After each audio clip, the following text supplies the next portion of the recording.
Okay, then a seamless transition in the commentary box. Off we go with another contest. And you know, Jeremy, you and I will be the world's leading expert on Do The Kien by the end of the day. Our second match involving the Vietnamese player. But unlike his first match, when he was up against a very inexperienced player, that is not the case here. That man, Jeffrey DeLuna, will provide much sterner opposition than the opposition encountered by Do in round one. Yeah, definitely so. And one good thing for Jeffrey, he's already come across a really good player in his last match and a fellow countryman. So he's been in the heat already, even though Do's match, his first one, was a little closer than he wanted. Was a big favorite going into it. Just kind of made a few too many mistakes. He's got to shore those up. And if you saw the first match, even though errors abounded, it was a higher quality match than the one we've just seen between Dennis Okolio and his Vietnamese opponent. It was very poor, surprisingly poor when you consider that Dennis, the Menace, was involved. He wasn't a menace in that match, although he won it in the end. Yeah, much better break off of what we're used to seeing from Jeffrey, no matter the break format. And tough little shot on the blue too in the middle, but one you expect him to attack with position looming.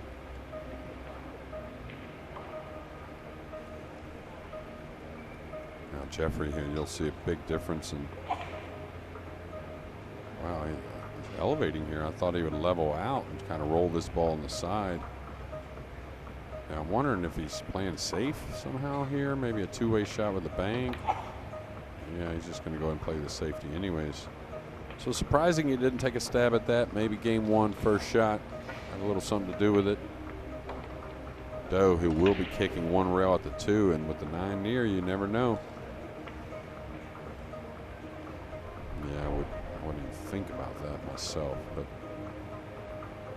of course, so many players these days rely and figure, all right, I just guaranteed contact with the jump cue. Well, that one's awfully close, and just don't see much future in it, along with some possibilities with the one rail kick.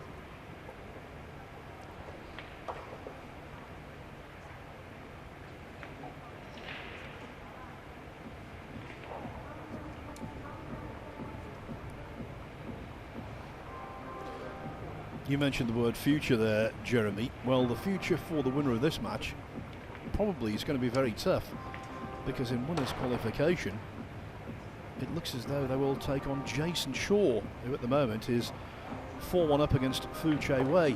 That's after Shaw got a walkover in his first match. Yeah, and that'll be another day. Probably, I guess that would be losing track of days around here, but It'll be tomorrow. Oh, it will be tomorrow. Okay. And Jason Shaw, who a bit under the weather, not bad, but got to figure going to get stronger as he goes. And he's got a tough player right now, even though it seems like he's getting the job done. Very nice, solid hit from Do, and I think a correct going one rail at the two, little action on the 9 maybe. And now a very difficult shot for Jeffrey. He's got to hit this light, I think, and try and use the 7, not only to hold the cue ball in position as the 2 kind of slowly goes behind the 8 and 3. It's a light one. And now you may see the jump cue come out, and most likely you will. And what I was going to say here, you'll see a little difference in the 2. Jeffrey, who has some of the most power in the game with the stroke, and where Do a little lacking in power at times, but pretty handy with the cue ball, and usually makes a lot of good decisions. The years fly by when you consider that next February Jeffrey DeLuna will turn 40. Wow, I wouldn't have ever guessed that. He's good for his age, isn't he? Yeah. Wow. Yeah, birthday February the 14th, 1984. Well, we got a lot of great players hovering around that number, and that's the beauty of the sport. Keep yourself in shape, which Jeffrey definitely does.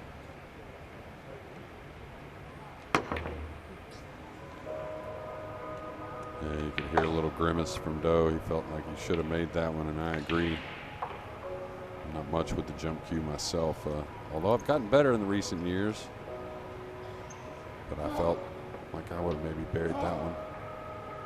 Didn't miss it by much, and we've seen all day these pockets getting tougher and tougher. And I think that's another reason. It's almost like, you know, Dennis, as great as he is, he hadn't been out on the scene a ton in the last year and a half, 2 years, when the pockets are tough and the nerves are going a little bit. And as a big favorite in the last match, you know, you can kind of start to get a little mental. Now, he wants to avoid the pink four, just get to the middle of the table. Oh, wow, I'm surprised he played that with so much speed. Thought it'd be more like just a coasting to the middle of the table, accepting a thinner three, but something that would get him position on the pink four.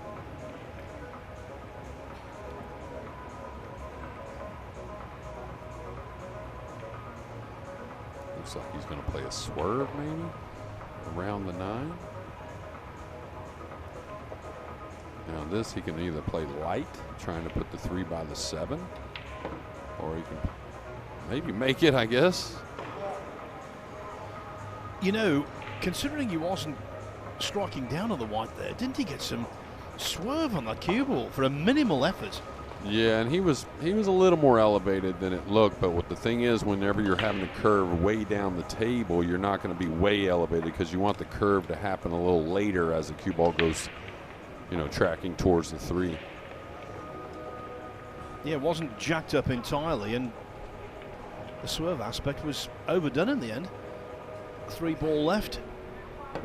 All right, it's going to need that to slow down just a little bit. Should be playable. Now here he's going to, looks like he's going to have to go 3 rails around the 8. So he'll be coming into the 6 ball with a small zone, and it's a speed control. It's going to be pretty crucial. It's not going to be able to broaden this much with the 8 there. He's got to go around it. So here now he has to fall into speed just right. It looks like he's done a good job.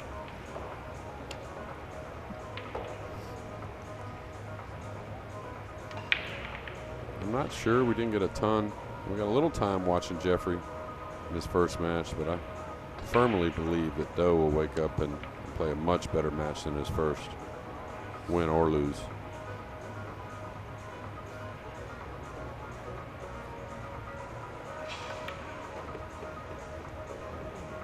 Oh no, he did get past the 9s. Very good. A little bit of a sweater as the cue ball was going up table. He won his first match 9-2.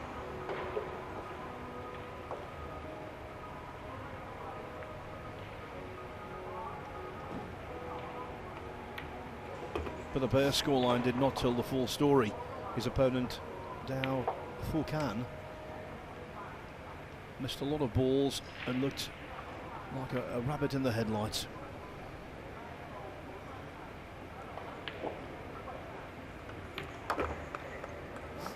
The reputation of DeLuna will focus the mind of Do The Kien.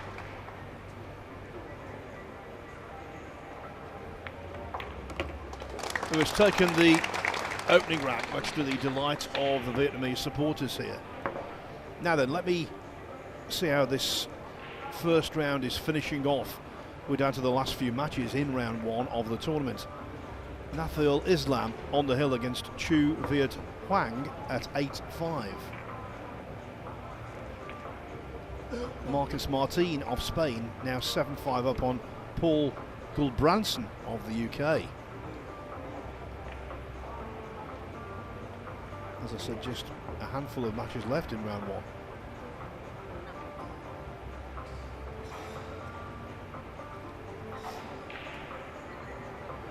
There were walkovers this morning for Max Lechner and Neil Svian. Tommy Tokov of the USA, well, I'm afraid his opponent, Jundel Mazon of the Philippines, is on the hill at 8-6. Kuo Swan away.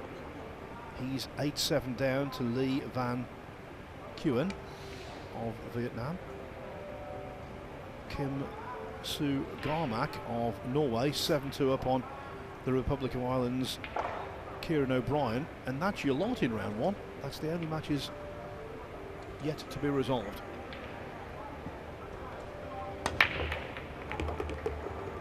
Yeah, and I was going to say our first look at his break, and he started off the first match today breaking the balls pretty decent, but then as the match went along, seemed to miss the one on the side a little more often and had some dry breaks. He's got 2 down here. Cue ball near the rail, very playable combination, and one you got to figure he's going to attack with. Now, is the 2 going to get much movement? If he does make it, it appears so. Cue ball can only go forward with it resting near the rail. The 8 could end up becoming a problem, and you know, kind of advancing in this rack if he happens to bury this combination. Good thing with top English, right? The object ball's not, the 2 ball's not going to move a ton off the 7, even with a little cut here.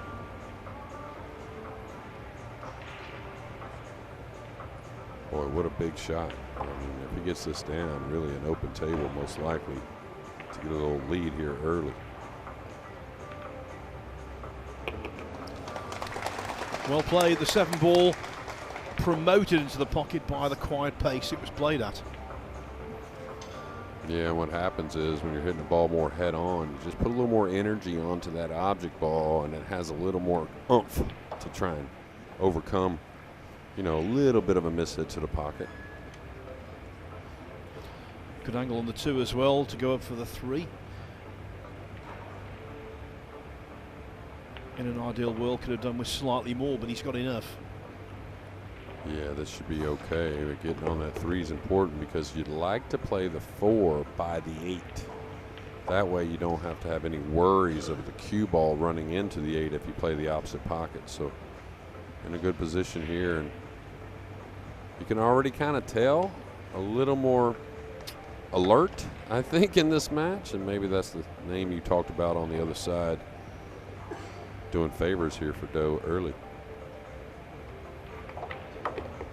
Yes, against little known, lesser quality opposition, players don't go in with the intention of being haphazard, slovenly, but I think it's just something they can't quite avoid, a lot of them. Human nature kind of thing, right? Exactly, yeah. But you see that light switched on when they play someone they truly respect as another top-class international performer. Yeah, and I wouldn't doubt these 2 have history of some sort playing in some events. So now he got a little off angle here, and the problem is the side pocket, the one he's going to be standing over. He can't go forward with the cue ball, the 9, and it's going to be a problem. So he's got to draw the ball.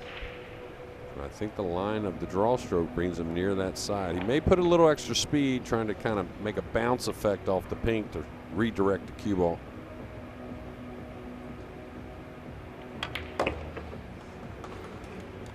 That's got to slow down.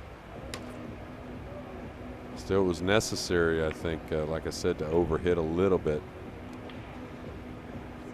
Now, this treacherous little shot. And of course, he's still got to draw some position on the 8.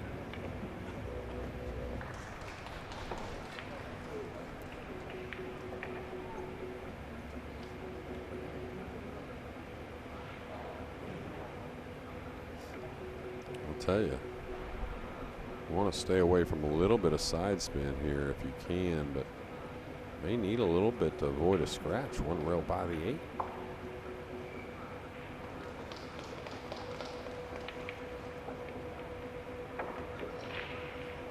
Oh, really nice. He put side. Gonna get a little kiss on the 8, which isn't gonna hurt. Yeah, naughty nudge, making his life easier. Yeah, he put extreme left on that to broaden that angle, and I'll tell you, impressive out here, or what should be in game 2.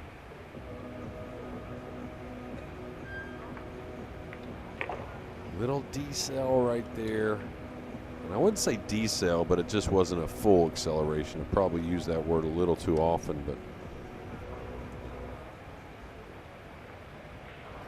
Slightly non-committal as he gets down on the 9.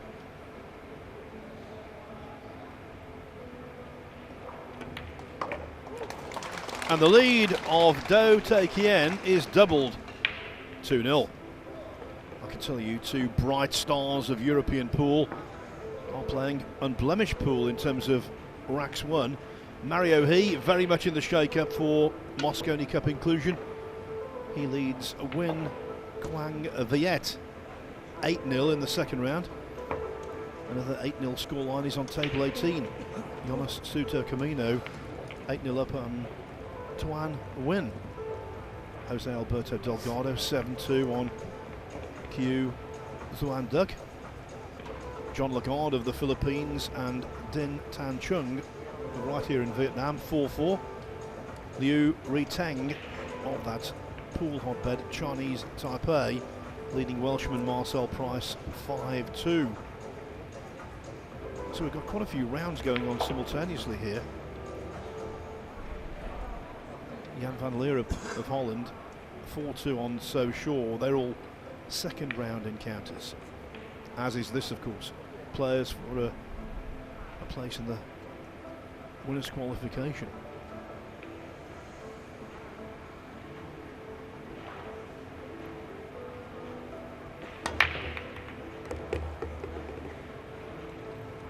One in the side, what about the two?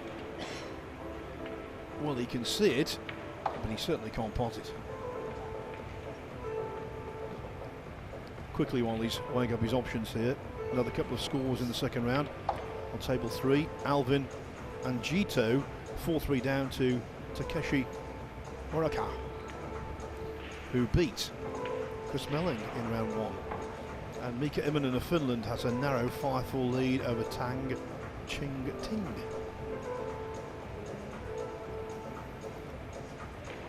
Yeah, I'm not sure really what the shot is here.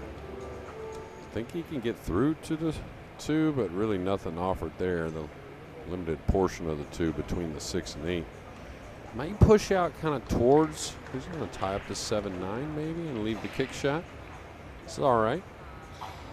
Trying to lengthen the game with the push out here. May leave a combination of some sort on the 7-9 for later in the rack, but most likely early here, Jeffrey DeLuna's got to pass this back. Don't think he can take it. It's just not as predictable of a kick shot as you may think, even though it's something that there is some options with the 6-8 there. Kick and hit it kind of full, hoping the 2 comes up, brings the cue ball behind the 6 and 8. Well, I was saying you could see the 2, he can't see it at all, can he? So yeah, Doe pushed out. I think he made a smart push out, trying to tie up the 7-9, lengthen the game. Because at this level, if you have to push out, you're instantly an underdog. And that doesn't mean miles. You know, it depends on the layout and whatnot, but you're definitely an underdog. And I think pretty smart play here from Doe. yeah, he backs himself here to make the correct connection. Yeah, it shouldn't be too hard. I wouldn't try to move the 2 down table. I'd try to hit this with some control. And the double kiss will work. Quite often double kisses can be destructive. In that case, it was very helpful. Yeah, absolutely. So far, executing well and thinking even better maybe.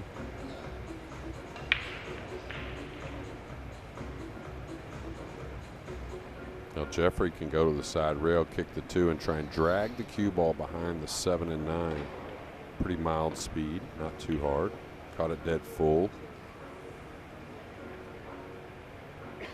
Just trying to cut it a little bit, get a little more speed on the cue ball.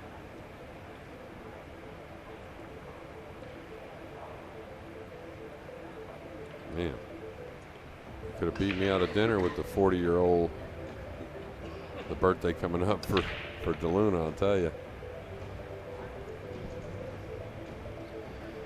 When I checked his birthday, I had to do a double take. I genuinely thought he was, well, at most 35 maybe, yeah. Yeah, early to mid-30s, yeah.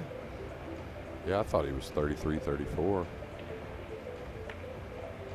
Trying to come on the back of the pink. Yeah, it's escaped a little bit. Good speed on the object ball, but going for really a tight snooker on the pink.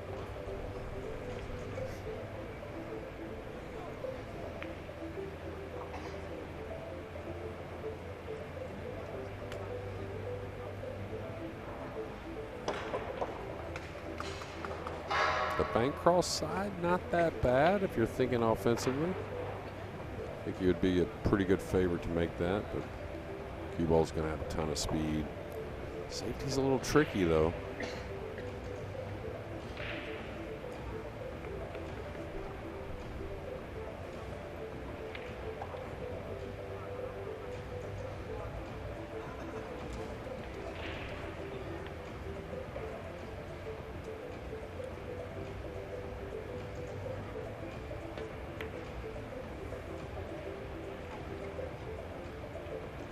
Looked like he was going for the make, but really kind of understanding maybe an underdog to cut that down the rail, bringing the cue ball back.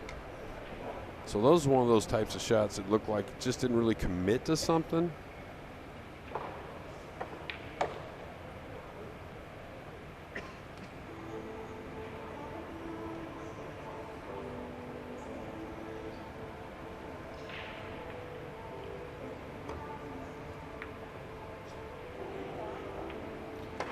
Tried to hold the cue ball in behind cover with the black 8, but not successful.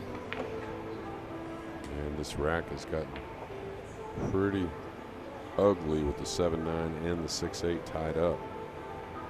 So it could be a lengthy one.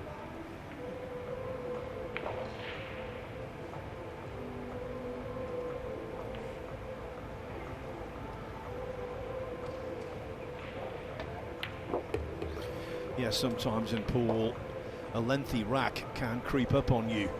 Same thing, lengthy frame in snooker, just the way things turn out. But most of the time, you can tell from the pattern of the balls whether it's going to be lengthy or not. Yeah, and, you know, sometimes in pool when they get like this, if it's a crucial game, you know, nearing, they're all crucial, don't get me wrong, but the ones we emphasize on nearing the end of a match, the players will really play it tight.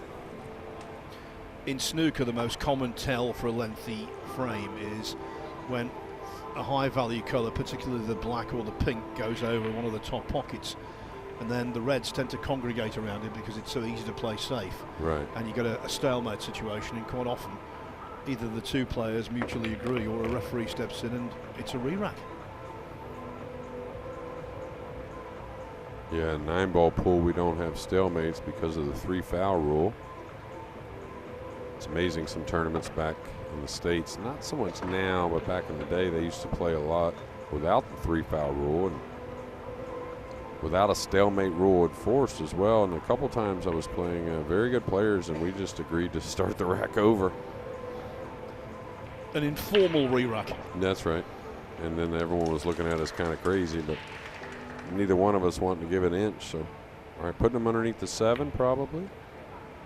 Surprised he stunned it, even though he hit it well. But the good thing about playing the stun, he gets the pink down there by the 6, and maybe he can create something.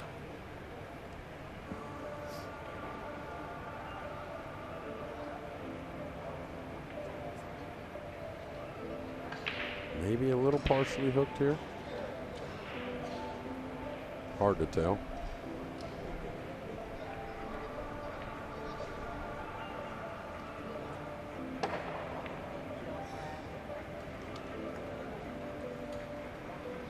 Carl was making this point yesterday, and I fully agree with him.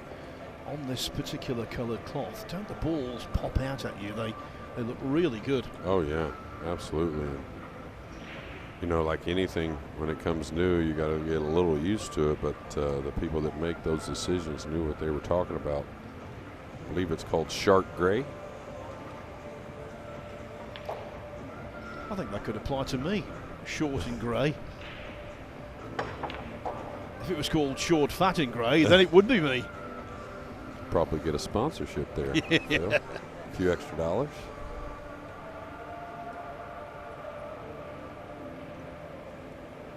A subtle swerve here.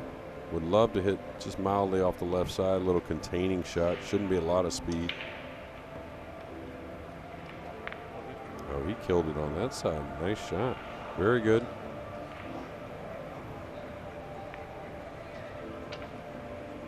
That first round really is drawing to a conclusion now, I can tell you. Nafil Islam, he's through. So too Marcus Martin, who's just beaten Paul Gulbrandsen 9-6.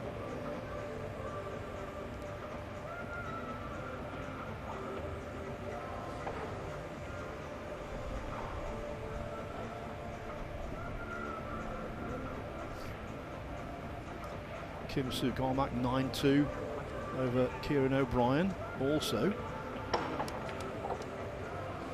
So I reckon that's that for round one of the inaugural Hanoi Open Nineball Championship.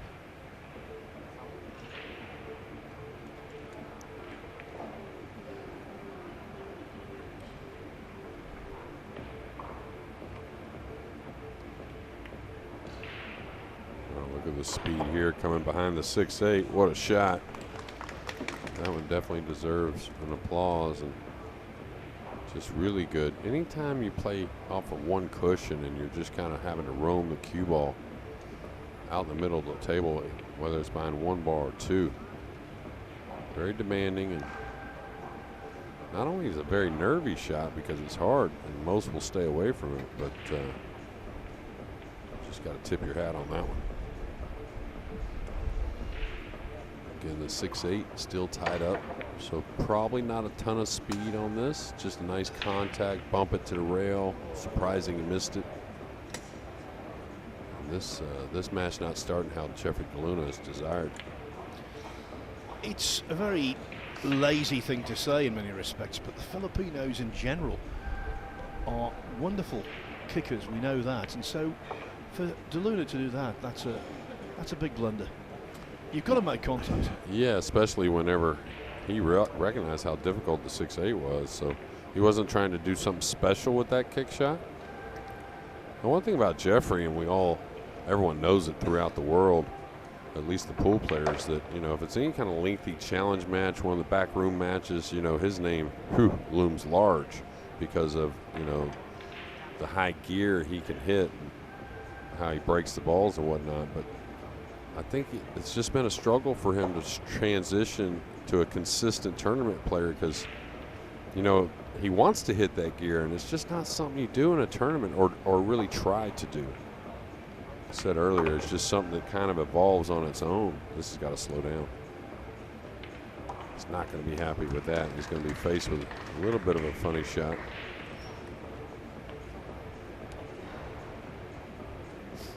You know, it's like golf. You know, if you go out there trying to make a birdie, it's a hard thing. You know, you just got to let it develop. And then you see them guys, they get on fire and just kind of get unconscious with it.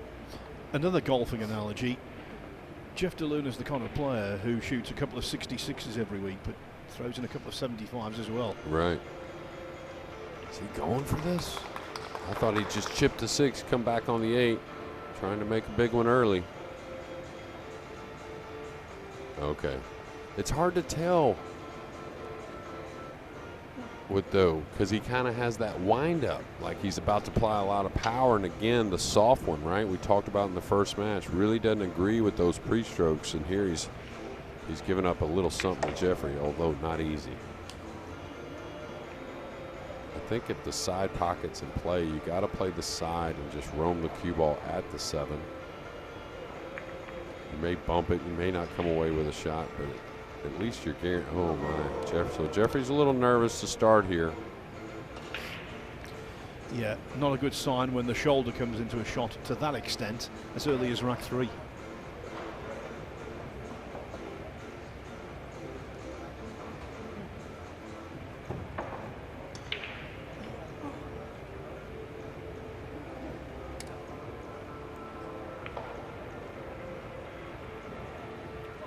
Talk about difficult though, wow.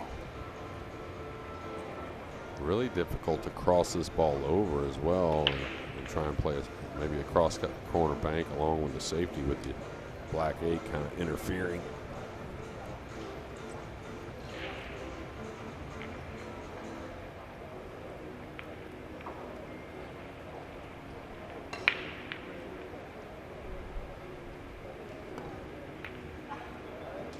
Really nice. Really nice. He's in a lot of control early. apart from the scoreboard, tactically, he's definitely been way out so far as the best player of the two. And he hit that just exactly as planned. Double banking the 6, avoiding the 8, placing the cue ball behind the 9 and near it.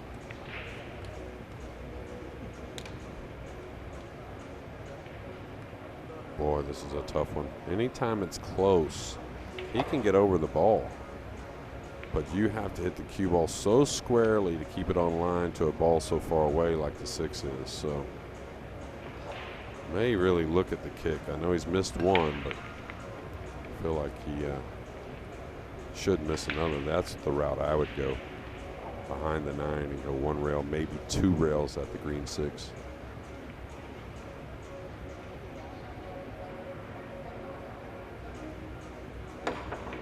You know, we talked about picks in this tournament, but you know how sport is, especially these types of sports. Who's the favorite? I mean, who do you think the favorite in the tournament is? There's got 2 of them in my mind.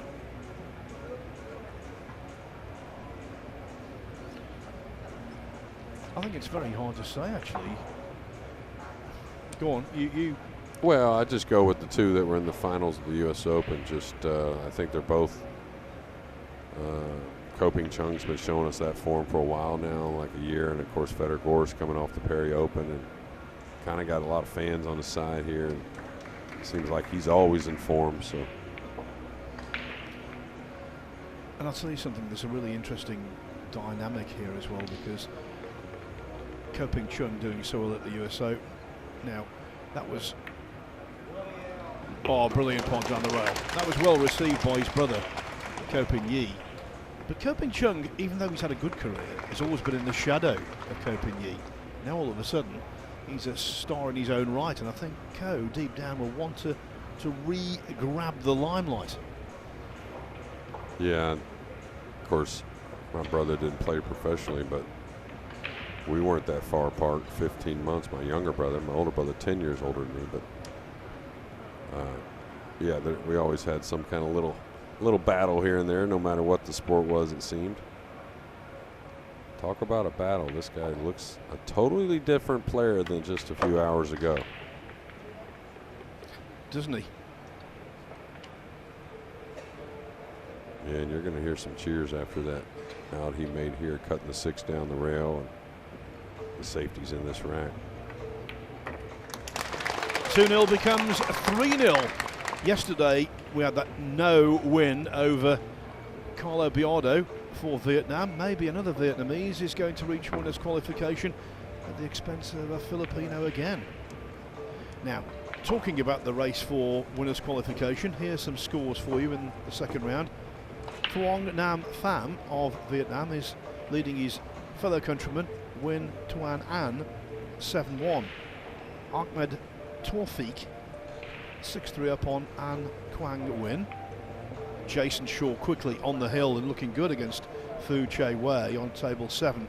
That's attracted a very big crowd. I think the Vietnamese fans are taking every opportunity to see these world stars, and why not? Yeah, absolutely. Since this tournament was announced, they made this week available. And again, the crowds are growing today, and they'll grow throughout the week. And from what I heard about the weekend, it's going to be something special. You want to tune in no matter where you're at around the world. Sky Sports, dazzling back in America. And of course, many different ways to watch it here in Asia. Other scores for you. Mika Immonen trying to turn back the clock to his heyday. He's 6-5 up on Tang Ching Ting. Takeshi Uraka of Japan, who beat Chris Melling in round 1. He's 5-4 up on Alvin Anjito. These are all second round matches. Liu Riteng 5-3 on Marcel Price. John Lagarde, a little known Filipino, but a fine player. I watched him a little earlier on. He's 7-4 up on Din Tan Chung of the host nation. John Vicedo of the Philippines, 2-1 over BJ Usuri. And Jan van Leerup, 5-3 over So Shaw. a lot of other second round matches are just about to begin, as denoted by the yellow on the scoreboard telling us their table allocation. Not only that, but there's also losers side matches going on, losers round 1. So it's a very busy time for the tournament.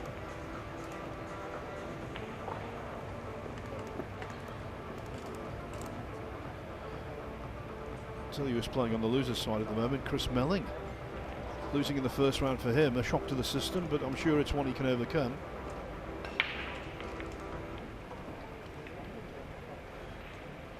So I was going to ask you the odd question between racks, so let's do it here now, Jeremy.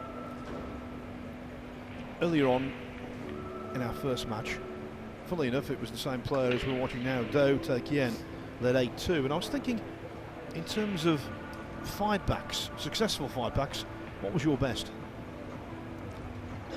Ooh. Well, I'll tell you, it was funny. It was alternate break, pro tournament, Big Apple Classic. I was playing Ralph Souquet. And it's not just one match, it was consecutive matches. I was playing Ralph Souquet. He had me 9-4 in a race to 11, and I beat him 11-9. Then in the very next round, Rodney Morris had me 7-0, and I beat him 11-8. And then in the final, I played Johnny Archer. It was a race at 13. He had me 11-1, and I caught him at 12. And I just never could seem to win that game against Johnny, it seemed like. And he beat me 13-12. And I'll tell you how strong it is.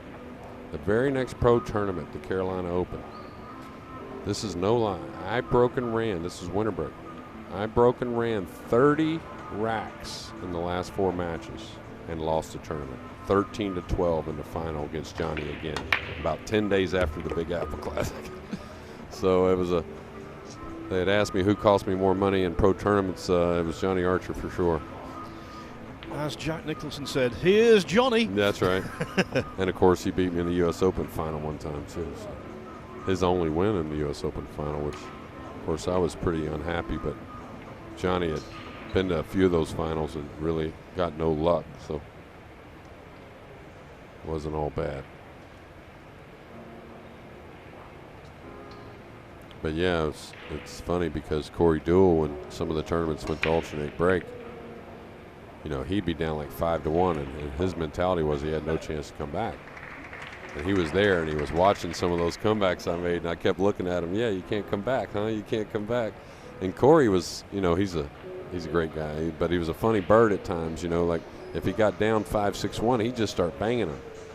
And it's weird. It was like things went his way, and he'd start banging him, and he'd get right back in the match and beat you if you didn't know it. So if you didn't watch it, funny stuff. But now, does he go for this one with the 3 hanging? Big reward if he can bury it. That's why I'm asking you these questions, because both you and Carl, I think people really enjoy the memories and the reminiscence. Yeah, I miss him actually.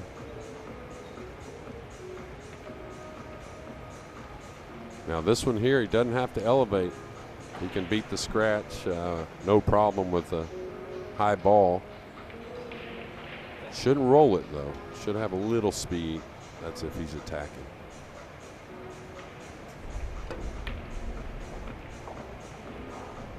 That's the other part about putting the speed on it. You know, oh, I was thinking he was going to get safe, but I guess staying at the table is as safe as it gets.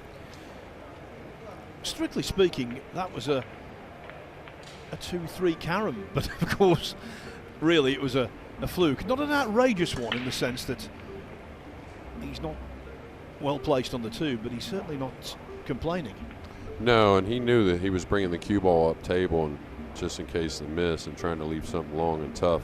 Now I think he should overcut this on purpose. Maybe put the 2 near the 9, but try and run the cue ball safe. He went for the make. Cue ball should get by the 8, and Jeffrey's in a bad position here in game 4 after losing the first 3.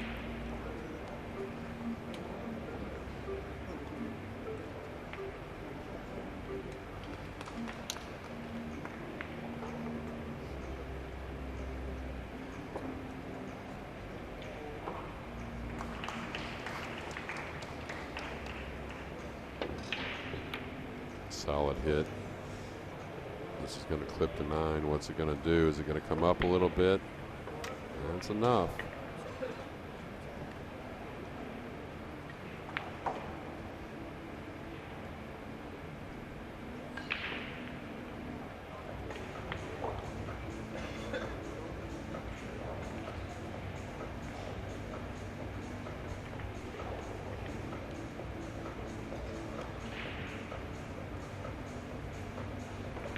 Well, I'll tell you, if the 5 isn't up the table, he certainly cuts this in and comes up and down. But the 5's a big ball to dodge.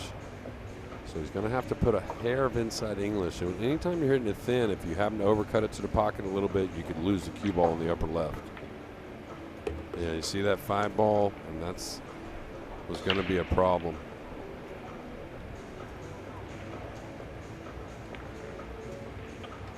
And I think he was attacking was a proper. He just needed a little spin. Maybe caught the 2 a little thick. Yeah, you saw it catch the bottom rail. Really changed the route of the cue ball a little, and now very difficult decision. I think he can beat the scratch though. So again, he's got to go.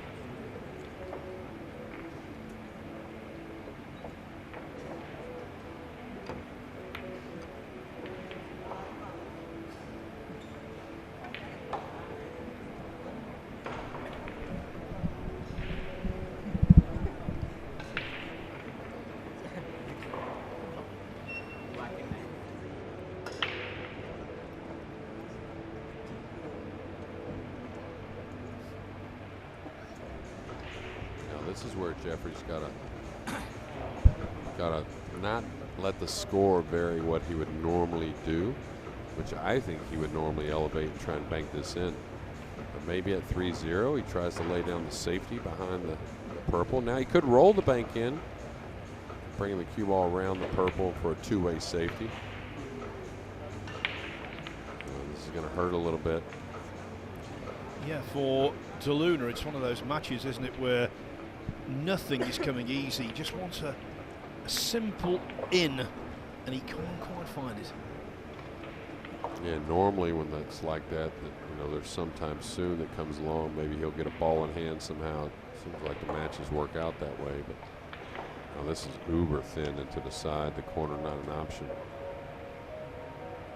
Boy, if I had to pick somebody, it'd be Francisco Bustamante to cut this in.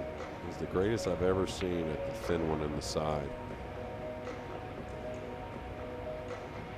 Thought we might catch him here this week. I was hoping for it anyways.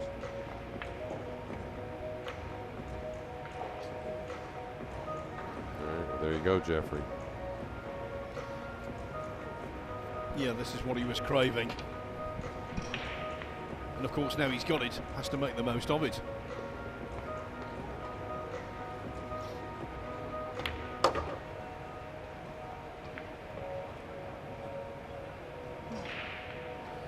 Very free cue action through the ball, authoritative striker. Yeah, this is a prime one. We're not going to get a look at it, but he kind of throws the cue as well. Comes out of the left hand. Shot like that, maybe 2 to 3 inches. If he needs more power, it happens even the throw's a little larger.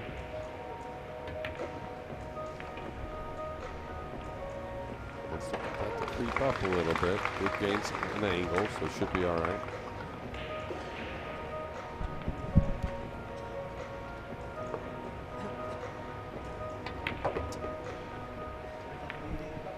Enough speed on the cue ball, it seems, and that little flick has done the job.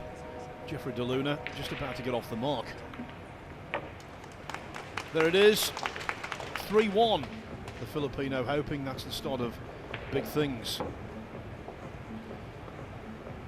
Jason Shaw, who will play the winner of this in winners qualification.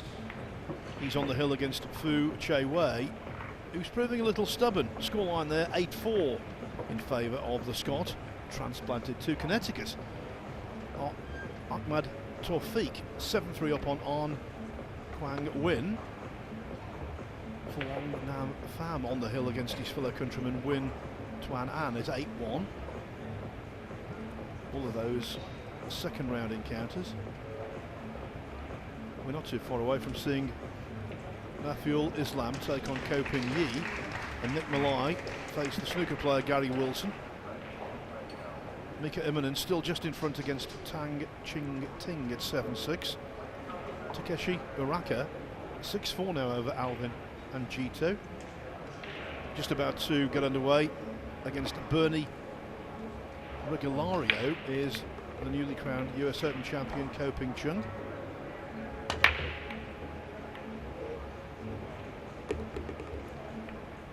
I can tell you John Lagarde is through, beating Din Than Chung of Vietnam 9-4.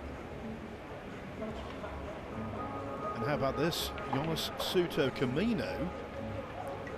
He's recorded his second 9-0 whitewash of the day. That's quite a message, beating Tawan Nguyen 9-0. Yeah, Jeffrey maybe. Not a lot of angle here. So if he does make it, he's going to take on a tough shot on the 3 with the 4 across. So I don't know here. I guess he feels like he's making it all day. So you can see falling pretty straight. He's going to have to make a nice shot here, drawing the cue ball back for a cut on the 4. I think Shaw did go ahead and win, even though it's not updated. I see him breaking down his cues. Yeah, I think he's over the line. I'll tell you officially. Phuong Nam Pham of Vietnam is through to winners qualification. And so, by my reckoning, that's 4 already from the host nation into that round. Yeah, we gotta have another one leading here and long ways from home, but looks like he's in a good spot to compete. Yeah, on table 7, the result is officially in. Jason Shaw has beaten Fu Che Wei 9-4. Is he going forward here with the cue ball? Oh, Jeffrey again. But that's kind of what I mean earlier about hitting a gear, trying to do things. You got to realize this is your tournament life. You cannot get these games back. It's not a challenge match. It's not something in the back room where you just flip the coin again. And you know, I love the stroke. I love seeing his power, but you got to manage as well. You hear this phrase when people talk about outlandish skills being displayed in tennis or golf or whatever. There are no style points involved. It's all about how many racks you get at the end of it. And I think that's been one of DeLuna's downfalls over the years. Yeah, and it's, you know, it's an unpredictable game. You know, it's not like golf where you have the course and the course is where it's at. But one thing I always took away from Tiger Woods, he always talked about how he planned out his round prior.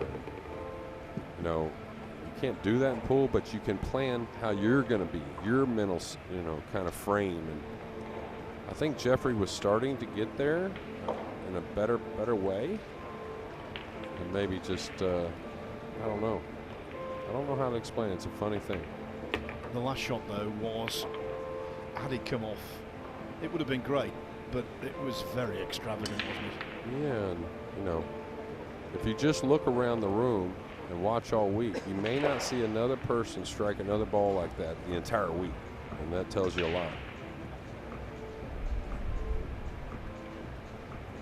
And on the, I mean, you know, I don't know Jeffrey real well. I mean, I do know him, of course.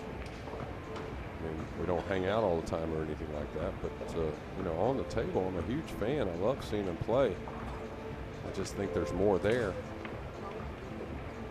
than maybe he gives him his own self credit. And I'll tell you, there's a lot of heat on him right now. If Do can stay away from the easy mistake, it's going to be a grind for Jeffrey the Bull DeLuna.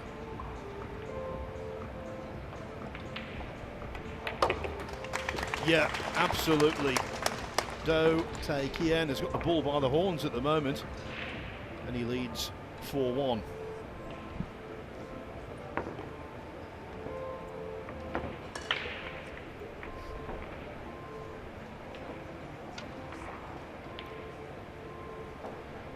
So, Jeremy, when you were at the US Open and you saw Koping Chung put that jacket on, must have brought back very warm memories of your own success there. Yeah, I mean, a lot of people all week asked me about that win. Of course, Matchroom, they made a nice little thing about it that week, which kind of reminded some people, and it reminded me so much And how thankful I was to get that win. You know, I got to the final once before. You look around at so many great players that have World Nineball titles and so many other titles that don't have that U.S. Open. So yeah, it was a great week, and I was very thankful. My wife got to be there with me that time in Atlantic City, and yeah, it makes you want to tee it up again and see if you can make a run, you know. But it's these guys' game now, and I'm just thankful I got a green jacket. In individual sport, as we see Do The Kien break off in knockout sport anyway, you hear that phrase, no one remembers the semi-finals, it's all about the final. But with this year's US Open, I think a lot of people will remember the semi-final because it was simply perfection. Yeah, and talk about it with the World Nineball Tour. The way the rules and the tables are, we're going to have a lot of close matches, and we've seen incredible finals this year. But when we've seen some that have been a little lopsided, they haven't been one player just totally struggling. It's been something special from the other players. So some of those lopsided scores like that, they're usually okay right now, like I said, because it's something special you're witnessing. Yeah, ball spotted 99 for Ko. 0 for the other guy. Yeah. We've seen nothing like that here, even in matches where the end scoreline has been one-sided. No one's really approached top gear yet. Certainly not on the main table, but I think that's only a matter of time. No, absolutely. And the players, they have to get ready. I mean, or get used to what's going on with the setting, the flight, the jet lag a little bit. Get as comfortable as they can as the week goes. Interesting, when he hits a high ball on the rail, he really has the back end of the cue a little more jacked up than I would suspect. Ooh, Jeffrey almost made a huge mistake there getting over the pink.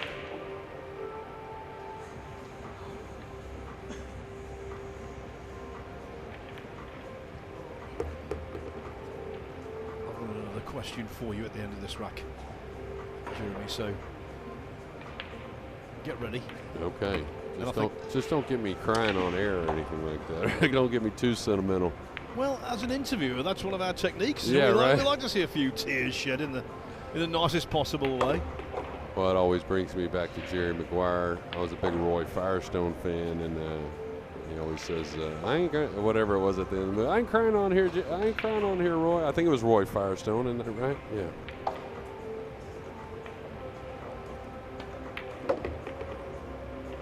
Cuba Gooding Jr. should have won an Oscar for that role.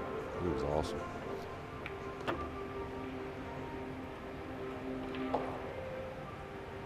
Okay, just making sure you pay attention to the cue ball.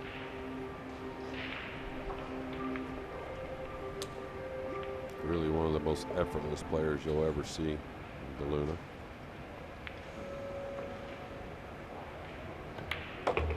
Yeah, and now an imprint in the match. He was 3-0 down, but he's won 2 of the next 3 to trail only 4-2. The question I was going to ask, well, it's a personal one to you.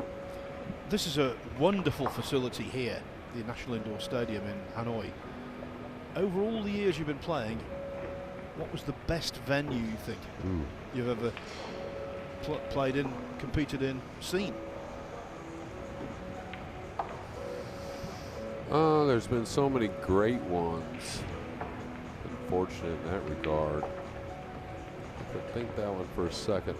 I know one of my personal favorites, and maybe it had something to do with the summertime there in Cardiff, but the World Nineball in Cardiff was really special with the elevated platform and the tables on the platform. That was a really nice one. And one I was telling you about before was super nice in '92. It was in St. Charles. It actually at a golf resort in St. Charles, Illinois, that Willard's International. But I'll tell you one of the most impressive when you just walked in initially, and again, it was when Matchroom got back with these big events, was Mandalay Bay in 2019 at the U.S. Open that Filler won over Wu. I thought that was a very impressive, of course, Mandalay Bay being so nice, just really, really nice venue. And that was a really nice kiss on the 6 to take the 2 over the pocket. It looked as though after his break off it wasn't going to be available, but then the 6 just nudged the 2 towards the bag and it stayed there. The referee's going to get a little help removing the template. Sometimes they all, kind of oddly fall on there. And I'll tell you what, that 2 ball to dig and kiss again shows you how difficult the pockets are getting. Now this is the kind of thing that happens in snooker a lot, where the referee, in this case Marcel Eckhart, has to mark the balls. In snooker it's normally because the player wants the cue ball or the object ball cleaned.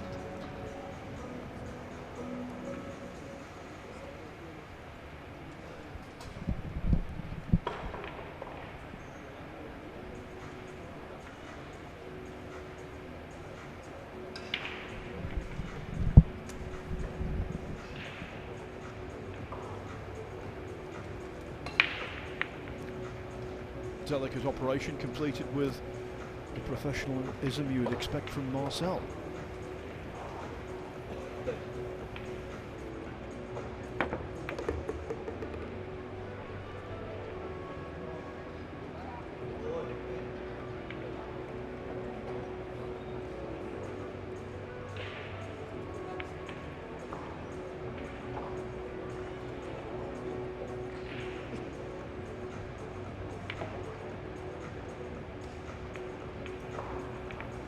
Hook.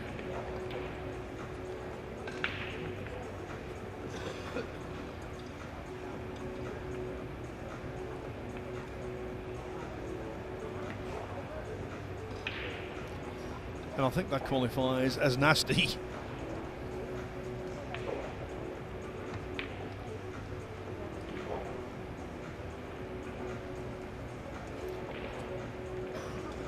In that kind of scenario, the closer you can get to the ball you're hiding behind makes the escape options become quite limited.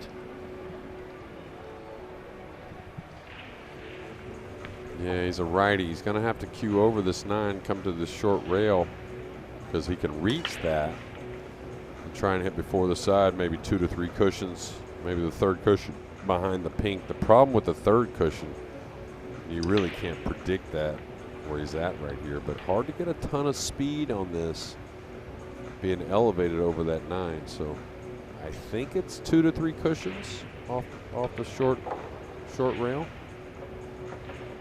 Yeah, like this. This is the best plan. There's a lot of value in this too. Even if he comes behind it, I think he can get enough speed to get a cushion, so it should be all right.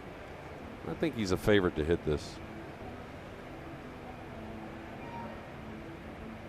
Thing is, you're hitting down with top, so you don't want this to hop a little bit off the first rail. Could really change things. Yeah, got a little more bite on it. Didn't expect that. Oh, watch this little bump. Is this going to make a difference? I don't think so. Yeah, the escape through wide. So ball in hand for DeLuna, who's heading down the comeback trail. Yeah, and much as things can start to compile, if you can keep your cool, you realize normally things will give you some type of opportunity, usually anyways. Just like we talked about earlier, he was looking for some kind of shot. Somehow, sometimes ball in hand comes up, and then we saw a miss from Do to get him going. Seems like the 7 plays by the 9, so should knock this 5 in. Get a nice angle on the 6 to come to the bottom of your screen below the 8 to play the 7.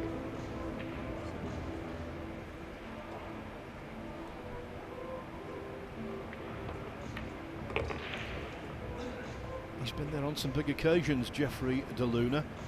Last 16 of the World Nineball Championship in 2006. 7 years later he made the quarterfinals.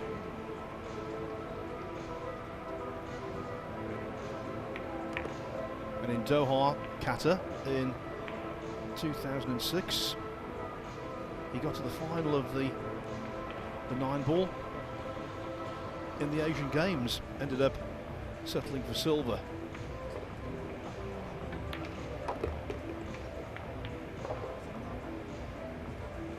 Plus, we've talked about this already, the experience he gained from playing in more than one World Cup for the Philippines.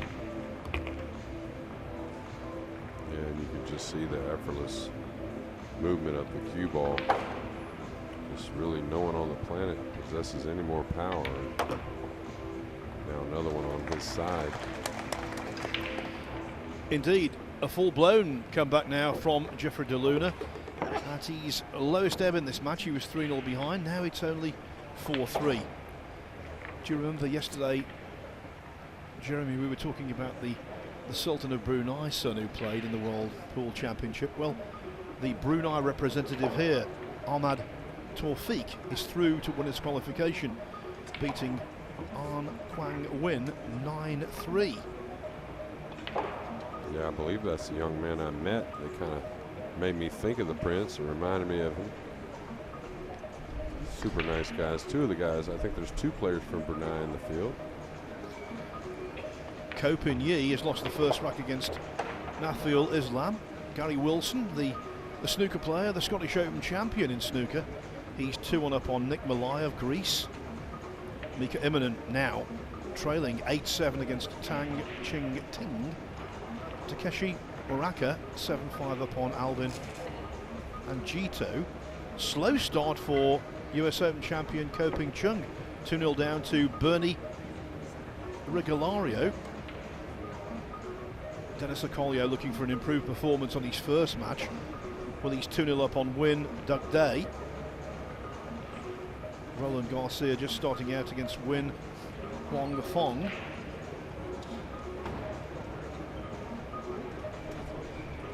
BJ Ussery 4-3 now over John Vicedo. Jan van Leerup on the hill against So Shaw at 8-4. Max Lechner 3-0 over Chan Keng Kwang. And Oscar Dominguez here trying to further his claims for a Mosconi Cup spot. He's 1-0 up on Kim Soo Garmak.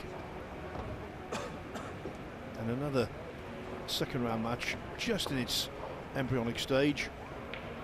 Go Chin is taking on Imran Majid. The first track there yet to be completed.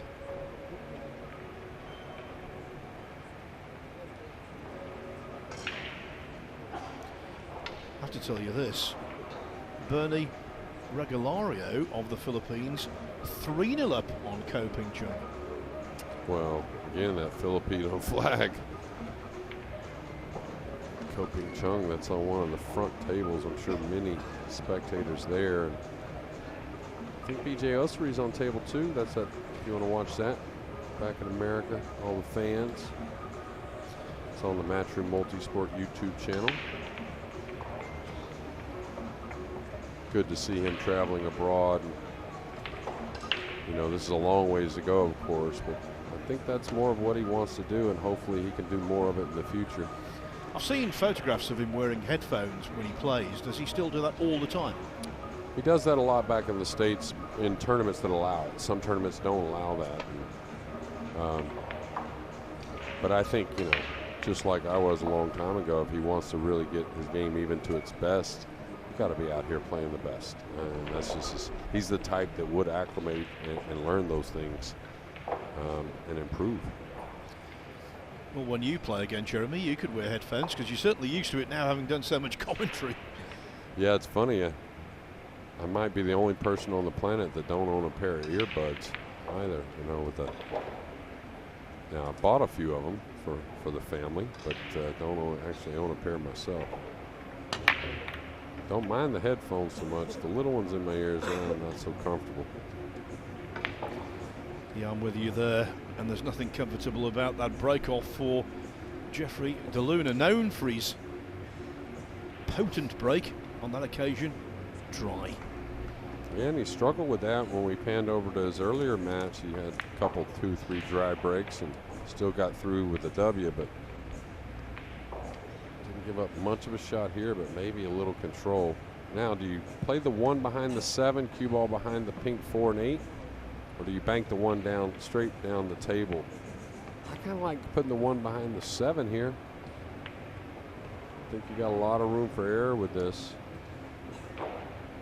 He may be going for the cut. I doubt that. Hard to tell the way his kind of wind-up is prior to the swing. Looks like he's settling it, though.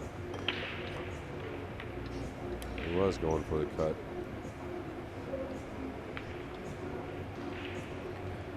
Quickly, let me tell you that gentleman from Brunei, Ahmad Tawfiq, is through 9-3 over An Quang Win, through to winners qualification. 40 countries represented here, Jeremy. Yeah, that's awesome.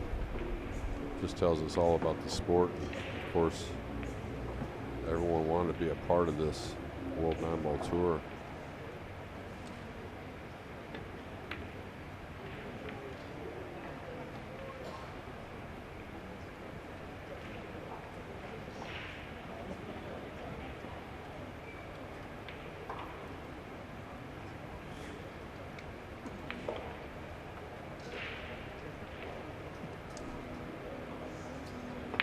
Now, I think it's important that Do The Kien makes the most of this visit, re-establish himself, reassert his authority.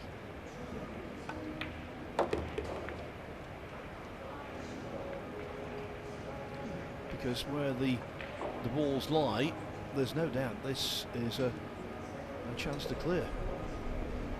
Yeah, and the difference in the mentality in the last match we had with Do is, you know, he was starting to laugh off mistakes. I don't think we're going to see that here if he makes more of them. And I think it's going to be quite the opposite, actually.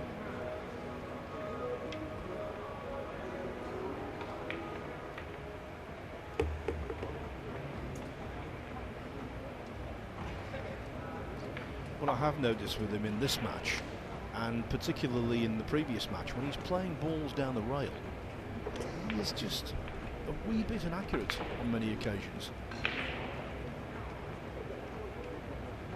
It's a tricky little shot. I mean, which way do you go? One rail down the table, hoping the speed's correct. Two rails is odd as well. Not a lot of gaps, and I don't know if that's going to get there.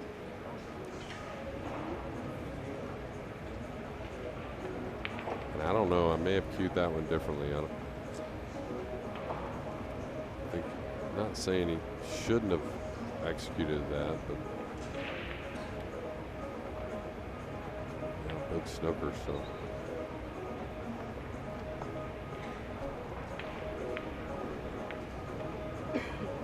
three rail kick behind the pink. That would be most of the plays. You can see him just point the cue stick there. It's a kick shot that the players feel pretty well. Usually has a lot of value. Get some separation a few different ways, whether you come into it and knock the pink down table or come in behind it a little more, and maybe the cue ball runs down that rail off after contacting the pink. But need some speed on this one.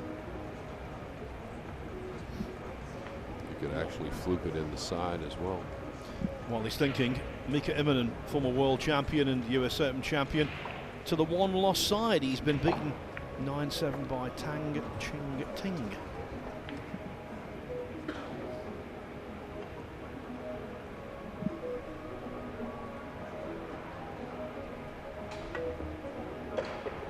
All the way round, all the way round the ball, and now with ball in hand, DeLuna will be looking to level, should level.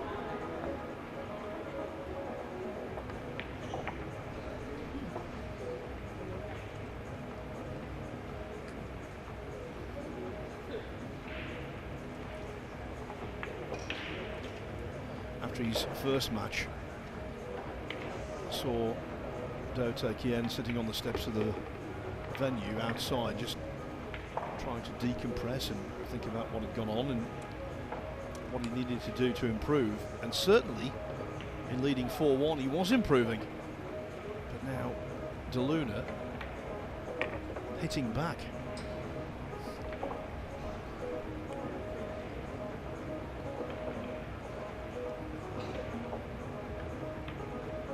Ooh, that one hit a little high to the pocket. Gotta make sure on these.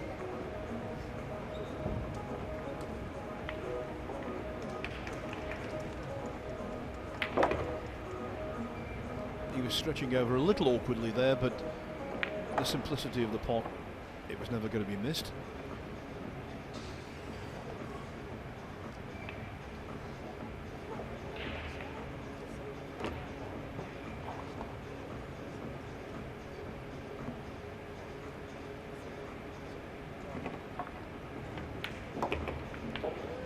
In goes the 9, and we're back where we started.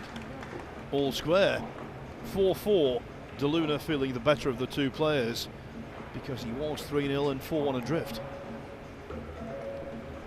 You know, Gary Wilson really puts his heart and soul into Nineball pool. He is a full-time snooker pro.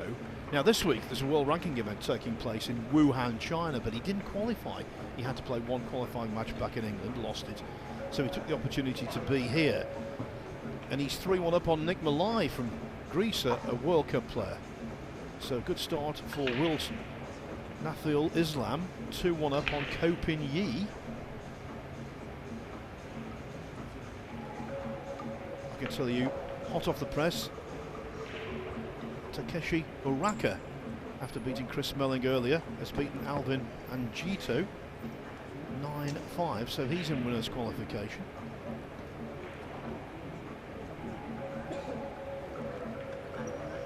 Bernie Regalario 4-0 up on Koping Chung. Dennis Acolio 3-0 over Win Doug Day. Is it another dry break for Jeffrey?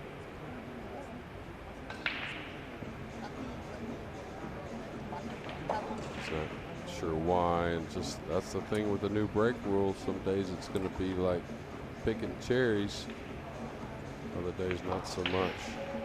Got to talk to Gary a little bit before we had to come back into the booth, and he says he needs to squeeze through this next match if he can. Knows he has a tough opponent, but needs to get a bit better rest tonight, try and prepare to move on in this event. Now, you can tell he loves Nineball. He's asking questions, talking about equipment, the difference, and it seems like it definitely piques his mind. Yeah, he was talking to me about equipment. He was saying basically that with the cue he's got most of the shots, but not all of them. And he wants to incorporate all of the shots into his arsenal, if you like, into his armory. But of course, it doesn't pay to experiment with new equipment at a tournament.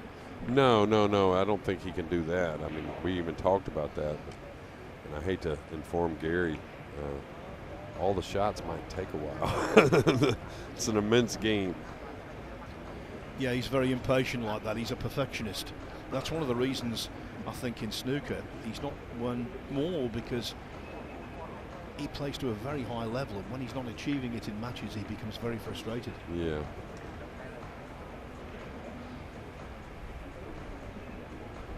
Well, I said it at the U.S. Open that you sit back and think about it, you know, games you can play forever may take a while to learn, and that's just how they are.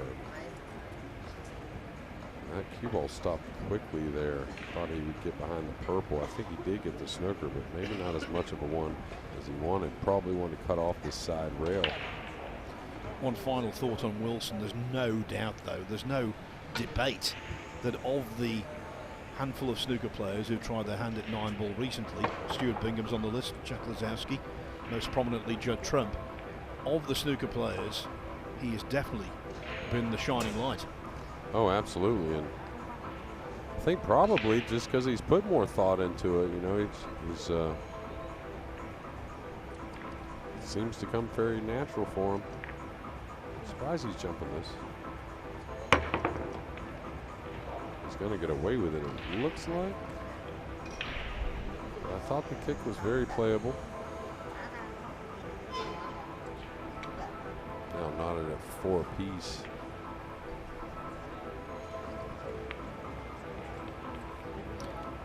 In these major ranking events on the World Nineball Tour, quite often the first 2 days, you see a succession of runaways, victory parades basically.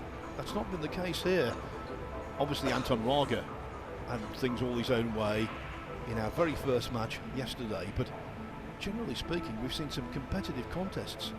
Well, just like when we've gone to Germany and been surprised by some of the names. We went to Spain, it was the same. UK, we had some that impressed us, and it's the same here in Vietnam. But I think the tables early are having a little effect on some players, and some are maybe taking it a little more mental than others. And we know it's probably the most mental sport on earth, or at least any of them that I've ever played. A big shot here, you can get position, the table's open.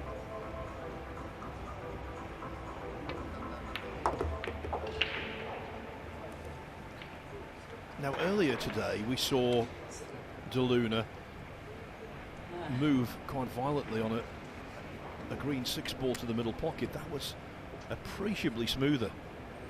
Yeah, if there was any advice I would give Jeffrey, or if, let's say, I was helping him with his game for one reason or another, I'd say go out and play like 3-4 hours and just hit everything medium and just see how incredible you are with just medium, you know? I mean, I think sometimes the power aspect of things kind of gets in his head, and that's when things kind of go awry.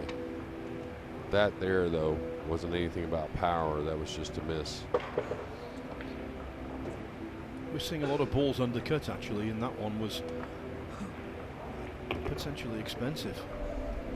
Yeah, and when it's sticky, that's the trend. You won't see the overcut near as much. It's the thicker one.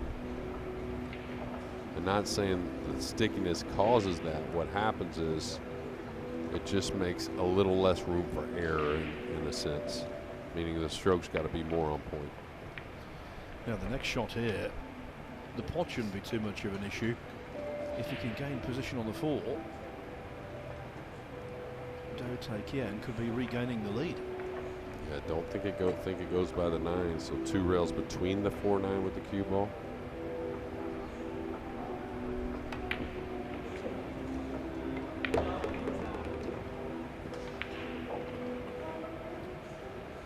That's another thing over the first 2 days. We're seeing abundant amount of flukes.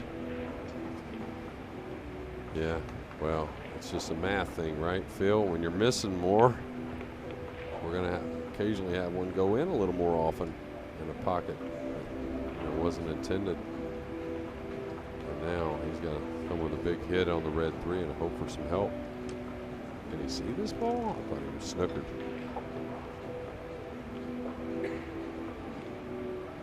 Cross it over and run the cue ball back down table by the pink. 3 goes into the 7, trying to leave something difficult. Well, he hit this with a lot of speed, though. So cue ball's going to come up some and possibly something playable for Jeffrey. Should come straight down the middle of the table at the 9 or 4 with the cue ball.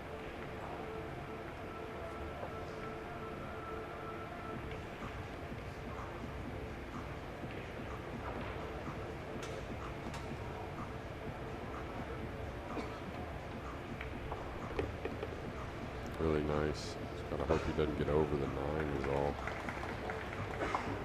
And he fell a little straight, so still nothing working too well for Jeffrey. A great shot, and just inches away from the pink. But with the green up table, it actually fell a little difficult. May see a masse here. What I mean by that is elevate the cue with and hit on the right side. Make like a masse shot after he makes it. Come back down table with the cue ball. He could cheat it. Still didn't get a ton of movement though.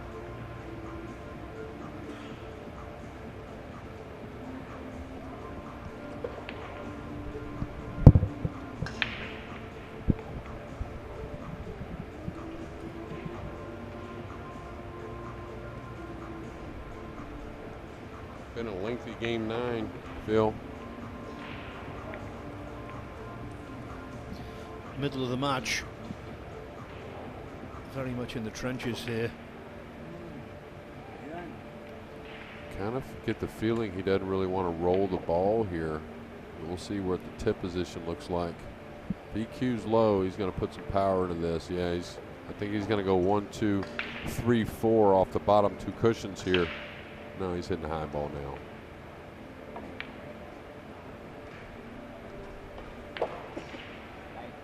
But if he cues low on this ball, he's gonna put some power in this. Wrap the corner, go up table, and then 2 rails back at the 7 with the cue ball. And he's just leveling out. So overcut it.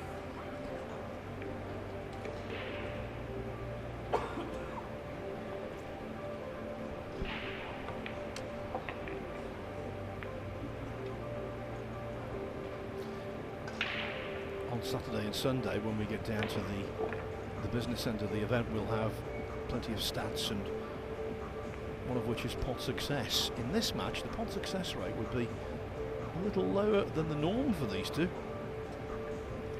Yeah, it'd probably be. Ooh.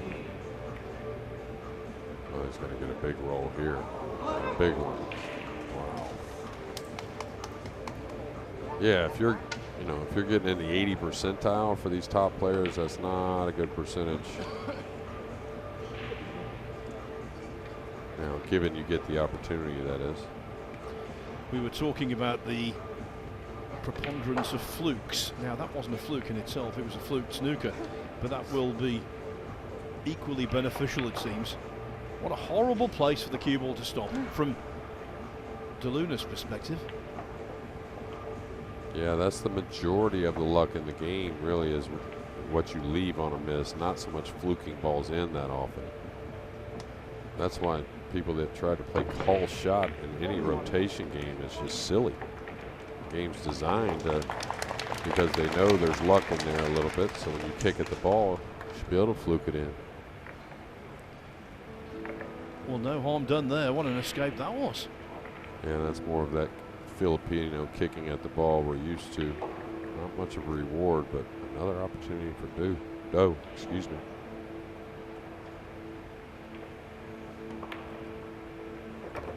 Nicely done, yeah. Obviously the pot was on, but he didn't leave ball in hand at least. He put a valiant escape effort in.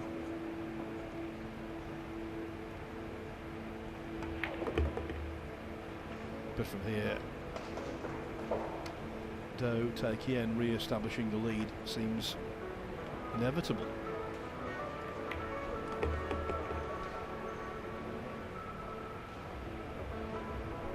Yeah, he won the first 3. DeLuna got on the board. And Do won the 5th. Now back on the board in the 9th game.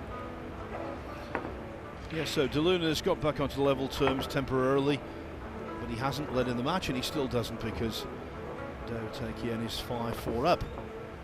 Bernie Regalario 5-0 up on Ko Ping Chung. Extraordinary stuff. Same scoreline for Dennis Acolio over Win Dug Day. Roland Garcia, vastly experienced Filipino player, 3-1 over Win Huang Fong. Tyler Steyer, who is very much on my co-commentator's radar in terms of Mosconi Cup selection. He's taken the first rack from Marcus Martin of Spain. These are all second round matches. BJ Ussery, another Mosconi Cup possible. 6-4 up on John Vicedo. Jan van Leerup through with a 9-4 win over So Shaw. Max Lechner 4-2 on Chan Keng Kwang. Herson Martinez, he's 2-0 up on Jundel Mazon. Chang Yulung, fine player from Chinese Taipei, 4-2 on Li Van Quen. Oscar Dominguez 3-0 up on Kim Soo Garmak. Go Chin and Imran Majid 2-2. That's all of the scores currently out in the arena in round 2. Actually, 2 more. Gary Wilson 4-2 up on Nick Malai. Ko Ping Yi 4-2 up on Nafiul Islam. I'll tell you, mad respect for Nick Malai, who had a little time off away from the game, and he's been fighting hard, going to every event, really trying to get it back. I've seen spurts of it, but he, thought he made it at first, but just really putting in a lot of time, and can't wait to see him get back to top form. A lot of talent from that Greek player.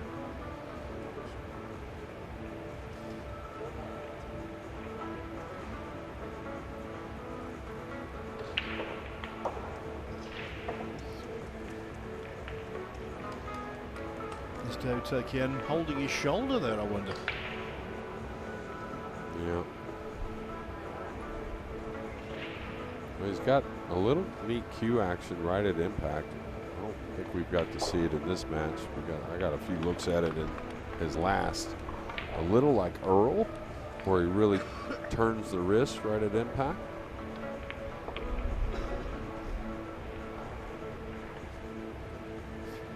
This is not really a whole lot here as far as the safety option, and of course not much offensive. Kind of curious to see what Jeffrey does here.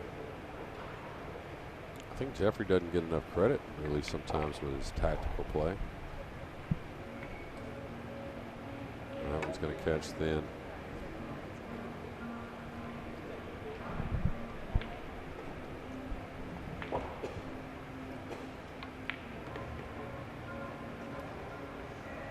Yeah, that one got away. We'll get a look at the pink four here in a moment. See what kind of decision he really has to make. How far down the table he really has to come with the cue ball to get some type of viable shot on the four. Yeah, it's down a ways, so he's going to have to dig on this. Probably come between the side and the 8 with the cue ball. So remember, you don't have to get all the way down there. Make sure you're getting past the side. Don't put so much speed. That way the draw and the spin can grab a little bit.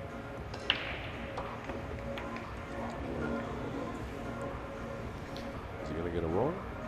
No, he's not. Groan from his supporters. I thought he started off quite powerfully, looked good, but in the last few racks, even though he won the one most recently completed, in the last few racks he seemed ragged. Yeah, indeed.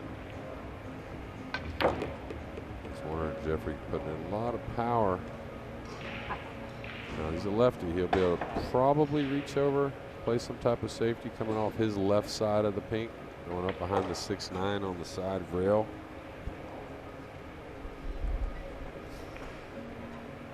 A few of the players, though, on the first day of practice, they were telling me the table's playing easier than they thought. I said, okay, well, just give it about a day or so. You'll see these pockets will tighten up. Is he drawn into the brown here? Nice shot.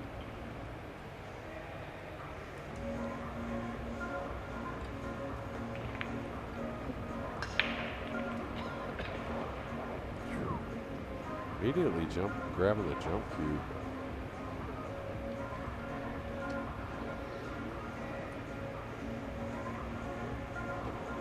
If you think about, some of the top players in Asia, some of the ones that don't get to travel around and go to all the events, and even the ones that do, this is a big deal, right? This event, the World Nineball Tour, coming to Asia like this in such a, big venue and big purse and whatnot, maybe feeling a little extra added pressure.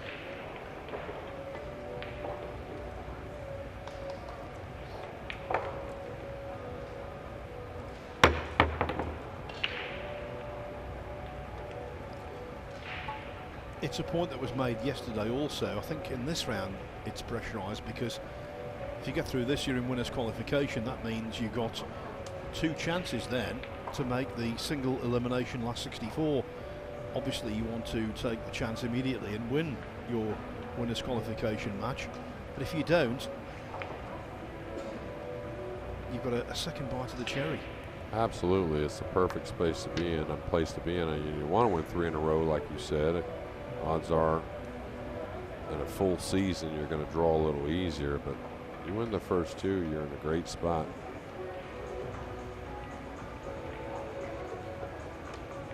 Now he's got to jump this a long ways over the 6'9".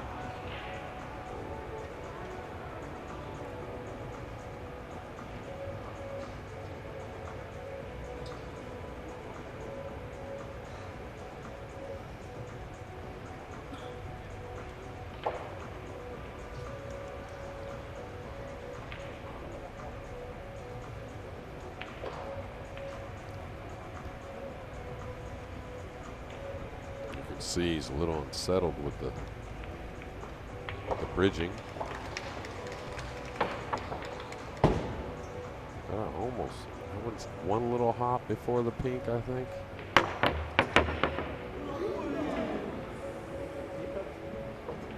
The sound there, that was the key. It was just bouncing around on the bed of the table.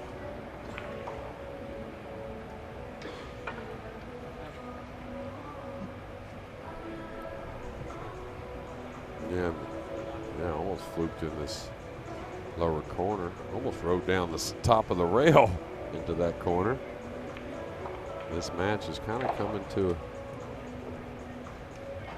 hitting a few speed bumps along the way here. It's been a matter of several things. The balls hadn't broke that well. There had been a lot of shots after the break. They started off making, or at least Jeffrey Doe looked very good to start, but kind of lost the plot a little bit, even though he still leads 5-4.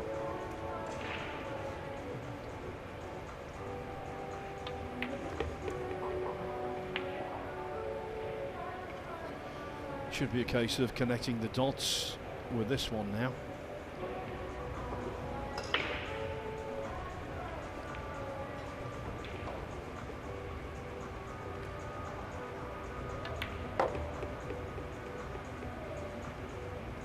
In the practice room, rather kindly, no malice attached whatsoever because of the shots he takes on and the risks he takes on also. He is known as Jeffrey DeLunatic. I think that's a little bit harsh.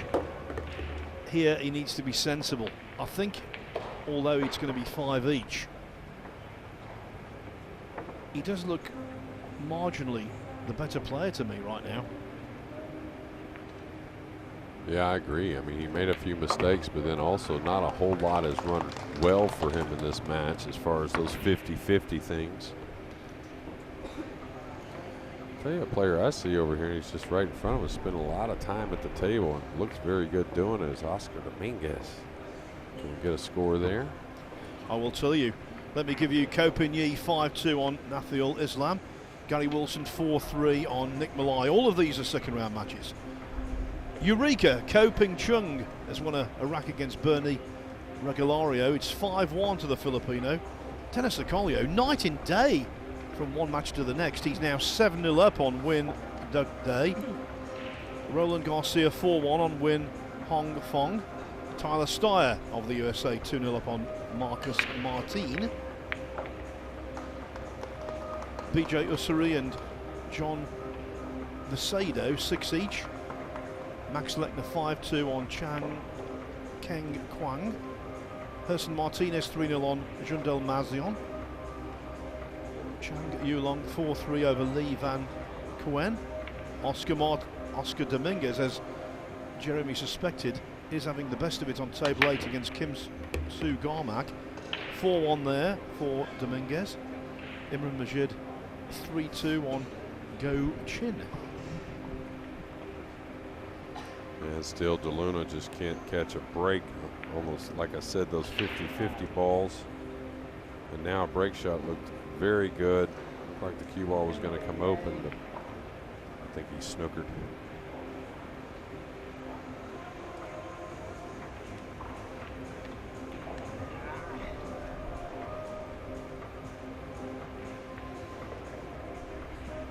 I don't think he's really trying to view to see if he can see the blue two to pocket the ball. I don't think that's really an option at all.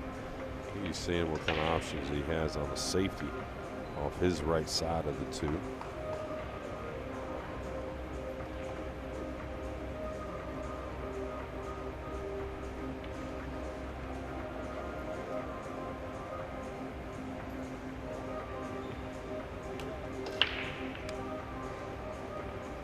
By and large today, it's been heavy weather, tactical, plenty of mistakes in all 3 matches on the main table thus far.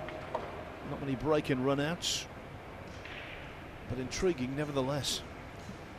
Yeah, absolutely. And I think Jeffrey's got to, look at the push out. I mean, you got to, in these situations, you do have to look a little bit, even though Do's a great player, don't get me wrong. He's struggling at the moment. Even though he's got it 5-5, he's struggling. So I mean, I gotta use my brain rather than gamble on this jump shot and maybe take on a push out here. And Jeffrey, like I said, very capable player on the tactical side. And I think he should lean on that at times and again recognize a little more about his opponent. Look at the way he's sitting on the table here. Yeah, but he could easily make this and scratch in the lower right corner. Doesn't have to get position with the 6 and the pink there. Could fluke the 9 though, I guess. Got away with it there. But this isn't, you know, that situation there is something like, okay, I'm playing a guy that's not making any mistakes. He's certainly gonna, if I push out, he's certainly gonna make a good decision. You know, that's different, but I don't think that's what we're seeing right now in this part of the match from Do.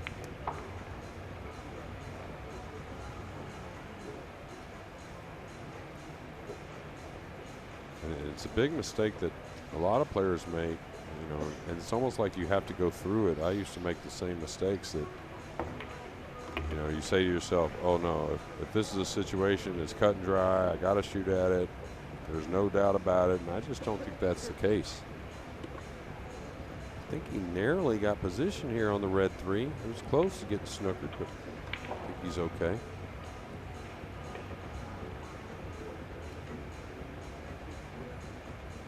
Looks like Ko Ping Chung might have got another on the board. He's at the breaking end. Yeah, he has. Ko Ping Chung 5-2 down now to Bernie Regalario, who led 5-0 and was closing in on a notable upset. One that could still be achieved. Yeah.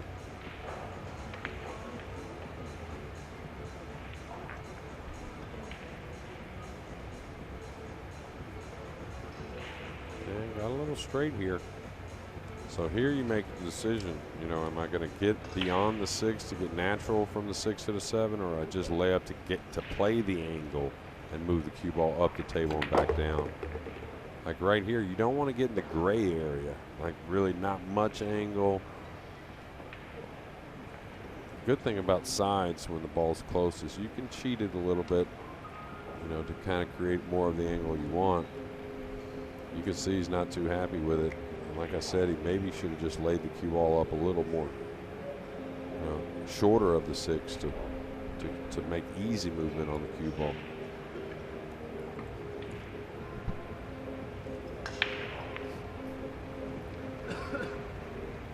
That's what happens when you have to force it, Phil. Say you're off just a little bit, you know, the cue ball could fall straight on the 7. Could fall on the rail kind of straight, maybe even lose the cue ball in one of the pockets. Obviously a miss isn't really going to happen. Now he's hitting real low on this. Is he going around the 8 and 9 in between them, 2 rails? That's got to go though. Got to go a bit.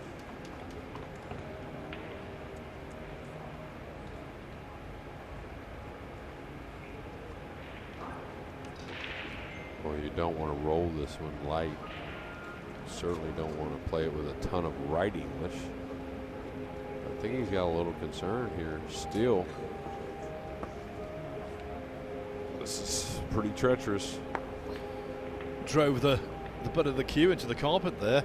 I think he's a little irritated by his own lack of conviction on the shot. There's no right and wrong here, as you say, Jeremy. It's just playing the shot that you want to play. Yeah, as best as possible. I mean, the cue balls could have a problem. And, you know, we talked about at the beginning, you know, mistakes creep in. In the first match, he was laughing it off. Not so much here. Oh no, the definition of serious.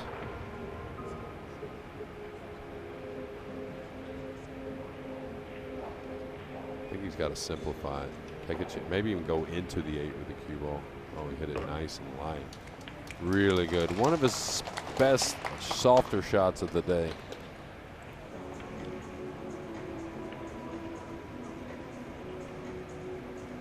See quite a few over on the practice tables that have taken a loss. I think Ralph Souquet took a loss. Carlo Beato, of course, we watched that one. Trying to get it back in form to move on in this Hanoi Open. As for this match, well, Jeff DeLuna came back from 4-1 down to 4-4. He again drew level at 5-5. The one thing he hasn't done is poke his nose in front. And that's still the case because regaining the lead at 6-5 is Do The Kien. Let's do another score update. Ko Pin-Yi getting on top against Nafiul Islam, 6-2. Gary Wilson 5-3 over Nick Malai. Still 5-2 for Bernie Regalario over Ko Ping Chung. Roland Garcia having things his own way against Win Hong Fong, 6-1. Tyler Steyer going nicely against Marcus Martin at 4-0.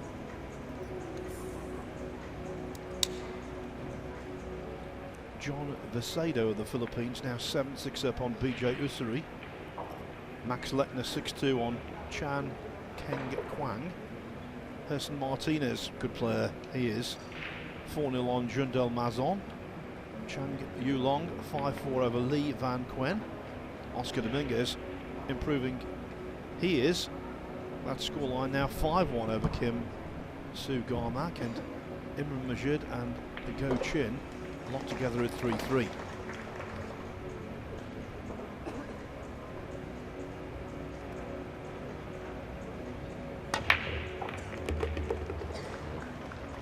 Really nice break off. The break seems to be improving for Do.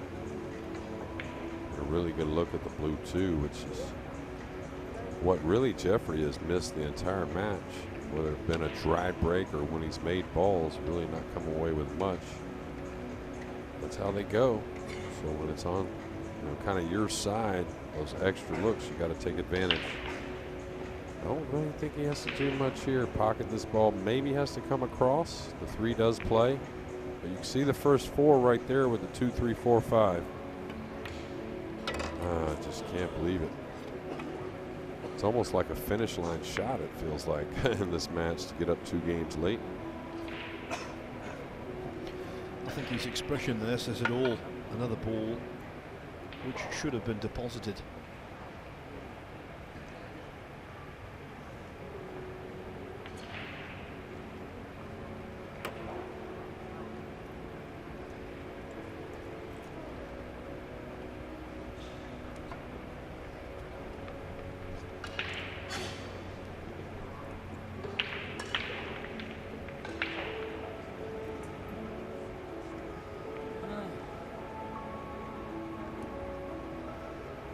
This is such a consequential scoreline. Must give it you in mid-rack.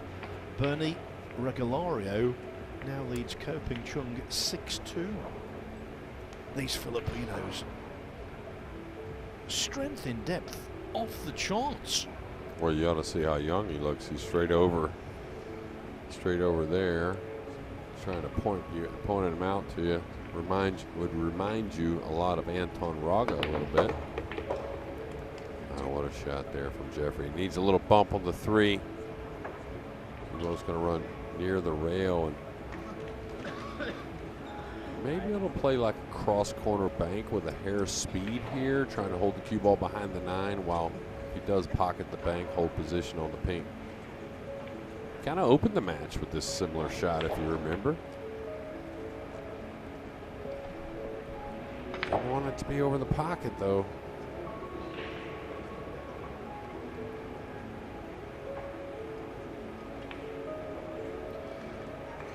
Yeah, just going back to Regalario, I actually was watching him practice earlier on, and at one point before I identified who he was, I thought it might be one of the juniors who's turned up early for the junior event later in the week. But he's putting in a senior performance against Ko Ping Chung, who could be another major name on the one-loss side. Yeah, and that kid's at the table again. He looks pretty happy for where he's at. So trying to get back to another 5-game lead.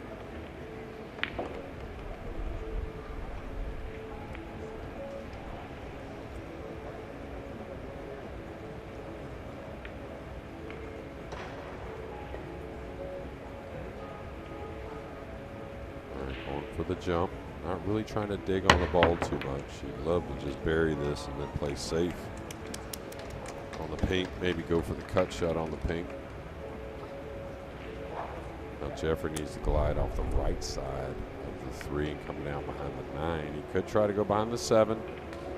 Not sure how that lays, but gotta be careful going behind the 7. That could really surrender a shot if you happen to not get there.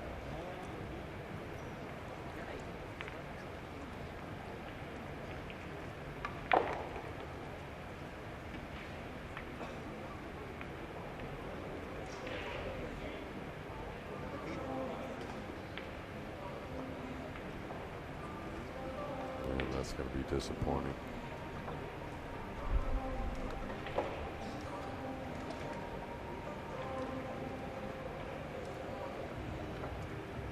Now, how much does Do try to get out of this cue ball, trying to make the pink 4 a little easier?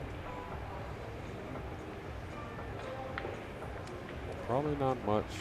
Pretty smart player when things are intact. That means between the ears. So I think he just tries to get out to the center. Take a little cut on the 4. He wants that to slow down. It's going to roll quite a ways.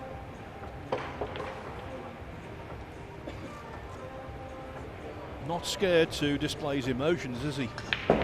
No, not at all. And you just kind of figure, it's just totally opposite of what you do figure is when a few mistakes early, the guys are going to settle in and just, trim those mistakes. And it just hasn't been the case. There again, he's giving up a shot.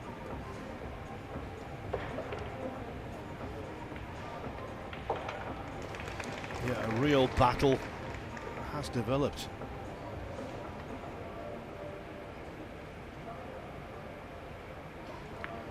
Battle in which both players are below their best. One of them will leave relieved, the other one will be sent to the one-loss side, feeling aggrieved and disappointed. Yeah, you see, DeLuna at his best is a fine potter, but again, not on target. No, and even though just not far away from the pink, difficult shot coming.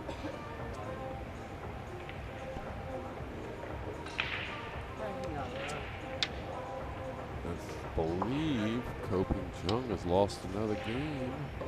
It's now 7-2 maybe. Get an update in a moment. Well, Regalario is known as the Little Prince, and right now he could be beating the US Open King.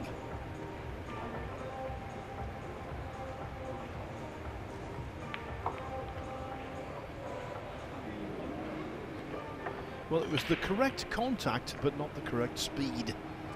Yeah, and I wonder if that nickname is given to him for the reason I think that's a pretty good compliment coming in the Philippines. Does it mean he's the heir to the throne? Certainly seems that way, and the way he's playing, maybe. We saw at the European Open, Anton Raga burst onto the scene again. Yeah. Maybe Regalario will do the same thing here. As for these two, it's all an almighty struggle.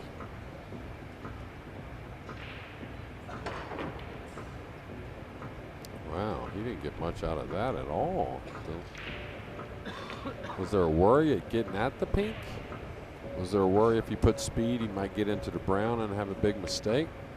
I talk about the power, and he gets up for these types of shots. Watch the cue action here.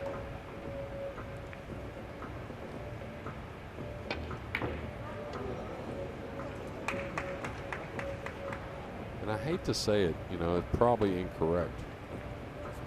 But did he lay up on the pink shot to show us the draw stroke? Because he didn't put any speed on the pink at all, just didn't even try to get closer to the purple. I just couldn't imagine too many players shooting it that way. The shot before the one we've just seen, I think, was an abdication of his positional responsibility. Right. Yeah, Jeffrey is kind of smiling it off, but he knows this is so important. I may go for this long rail bank to the lower right. You could chop the pink, the 4 into the brown, but I like the bank here. trying to hold the cue ball. Yeah, cut it too much. Really try to get to the rail and then over. Probably cost him maybe a little more threatening make in that corner pocket.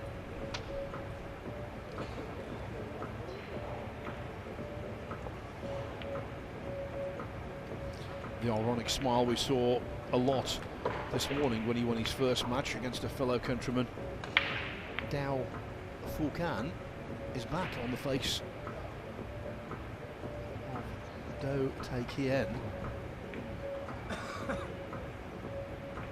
When you're involved in a match like this, it's almost psychologically as though you need to trick yourself and just get out of the rut you're in. Yeah, Jeffrey took an early timeout. I didn't blame him there. Don't think he has another one in the bag, but may not be a bad time for Do when he gets a chance to go clear his mind as well. You can erase those mistakes if you can play well towards the end and get the W, get a little rest, and get on tomorrow. Smart shot here. Watch out. Watch out. It's got to slow down. Wow. Well, I must say I was with you, Jeremy, when he played that initially. I didn't think the cue ball was going in, but it just kept rolling and rolling.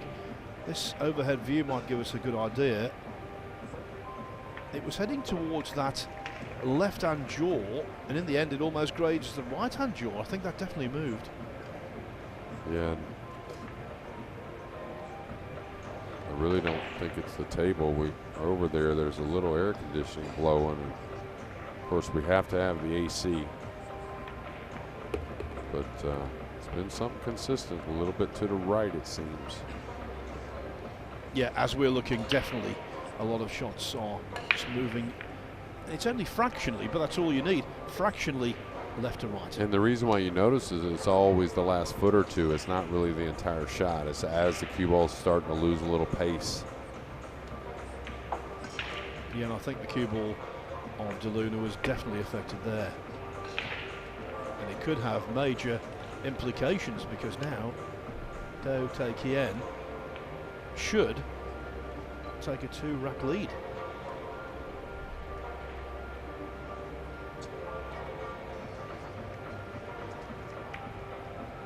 It may not go. Yeah.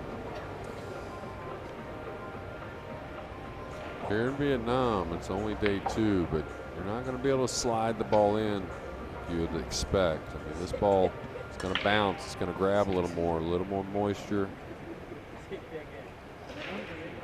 I think he thought he made it, but I wasn't so sure. Oh my goodness. There's kind of giggling one off.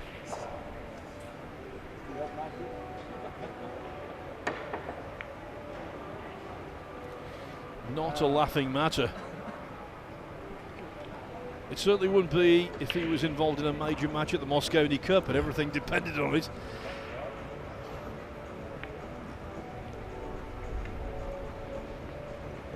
That would be a crying matter. Yeah, and it's been really a trend here in the first couple of days. A lot of mistakes by the players here on table 1, which has been quite the opposite throughout the tour, I think, for the most part. The level of play day in, day out has been incredible. Yeah, absolutely right. The level of play on the first 2 days here, let's be truthful, has been poor. There's no doubt about it. It has been. But it's atypical of the World Nineball Tour in general, certainly in 2023 when we've seen some simply stellar performances. Yeah, and it started on day 1 generally. Oh no. Jeffrey. Jeffrey's like, please give me some kind of break. But generally it's been real good from day 1, and just by the time we get to that final 16, the level of play is just through the roof.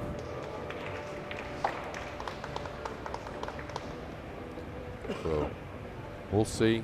Jeffrey usually doesn't shoot these too light. Should have some pace on it.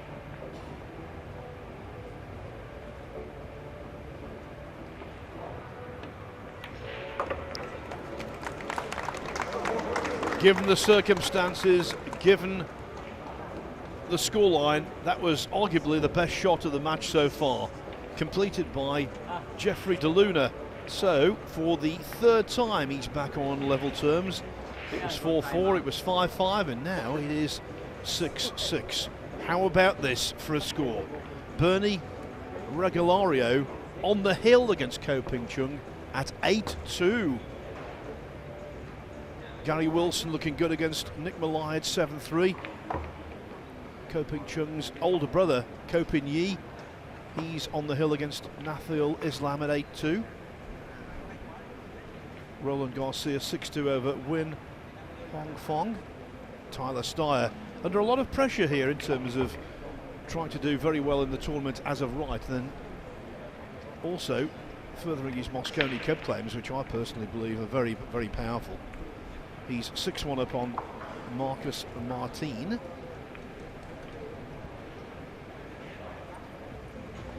7-7 on table 2. BJ Osiri and John Vincent Vacedo. Yeah, that's a real dogfight. I can tell you, Liu Ring Teng of Chinese Taipei has beaten Welshman Marcel Price 9-3. Max Lechner, always in the shake-up it seems these days, the Austrian 7-3 over Chan Keng Huang. Herson Martinez 5-1 over Jundal Mazon. Chang Yulong, a player with a great pedigree, 6-5 over Li Van Kuen. Oscar Dominguez being pegged back a little by Kim Su Garmak. It was 5-1 to Dominguez, now it's 5-3. And Imran Majid, one of the finest players from the UK, he's encountering stern resistance from Go Chen. In fact, Go Chin leads 5-3. Yeah, and I just saw Ko Ping Chung make an attempt at a jump, and he back to his chair, so he may have to fight through the one-loss side here shortly with Regulario back to the table. Yeah, maybe that's why he's called the Little Prince, because the first 5 letters of his surname spell regal. Right, maybe. And this is certainly a regal performance, full of youthful enthusiasm, but he's also got plenty of hard experience out on the table, quite clearly, because you don't stand on the verge of beating someone of Ko Ping Chung's stature easily without being a player who's got both abundant ability and know-how. Well, you know, they had a few unfortunate things with some visa issues with a few players there in the Philippines, kept them at home. They're such big names, you know, they started doing a lot of things that, you know, some of those matches, the Sharks matches and whatnot, and I think it's done nothing but wonders for the young generation over there. Younger generation coming up for the Filipino players, and I think no coincidence what they're showing us here in Hanoi this not only at the Perry, but here early at the Hanoi Open. Well, for many years, through Efren Reyes, Francisco Bustamante and others, the Philippines were recognised as the best pool-playing nation in the world. Then it was a lull situation, I think. Then earlier this year, they won the World Cup, and since then, they're back in the ascendancy. Yeah, absolutely, and some countries out there that'll argue it, but you know, Chinese Taipei, actually his opponent right now, that's been one of the top countries for a long time. And of course, America was in there. Now, you know, we're a little down. I think we still have the most talent, to be honest with you, just because of simple numbers of pool rooms and players and whatnot. But or most potential, maybe. I don't know exactly the best way to state it, but Poland's a pretty incredible country at the moment as well. I can tell you that Ko Ping Yi has had a pretty comfortable time against Nathil Islam of Bangladesh. He's just won 9-2. And Gary Wilson on the hill against Nick Malai at 8-3 now. Wilson's claimed a number of very useful scalps, and Malai looks set to be another.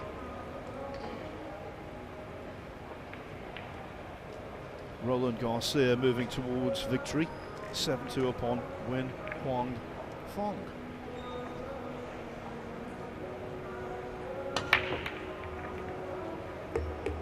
And he got one down, one somewhat near the cue ball. I don't know if there's something offensive, but some easy safeties to be played.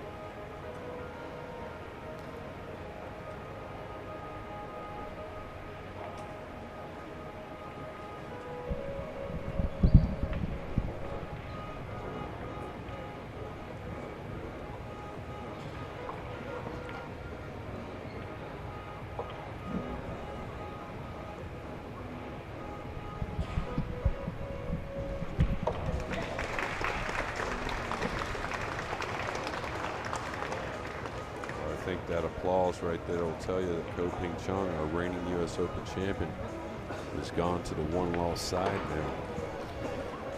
Yeah, what a difference a few weeks make. It's an 11-hour time difference from Atlantic City to here, and it's a world of difference for Ko Ping Chung. Bernie Ruggilario runs out a 9-2 winner, the young man.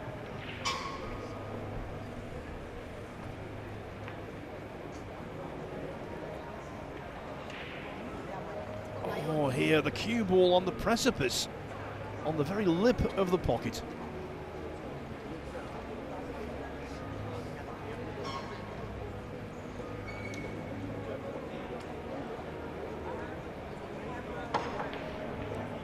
Quickly, let me tell you, Gary Wilson is through, beating Nick Maline 9-3. All right, does he go for this? Does he play a little safety, kind of mildly banking the one across, using the pink? Looks like he's going to shoot. Oh, look at that awful kiss. The pink came down and knocked the two out of play. And Jeffrey, you know, he's had a few shots, of course. That draw stroke he went for early, I think that was a big shot that kind of gave away a game or two, but he really hadn't had a whole lot go his way either.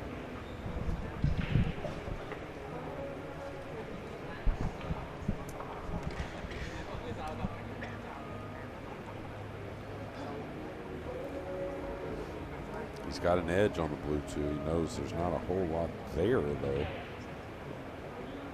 Got to get the object ball to the rail, and you kind of feel like the two may leak out. So I don't know here. Can he run the cue ball off the two up the table?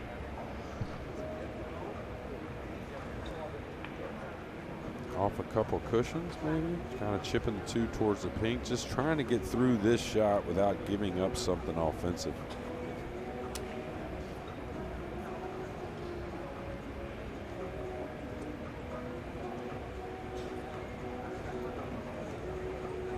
Digging on the ball, so he must be able to get more of this too than I thought he could. This is going to leak out. You better hope it slows down.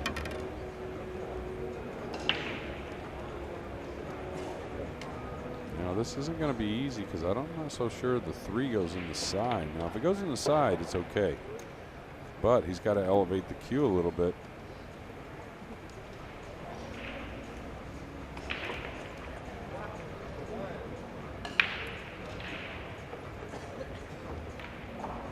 Decided to play safe.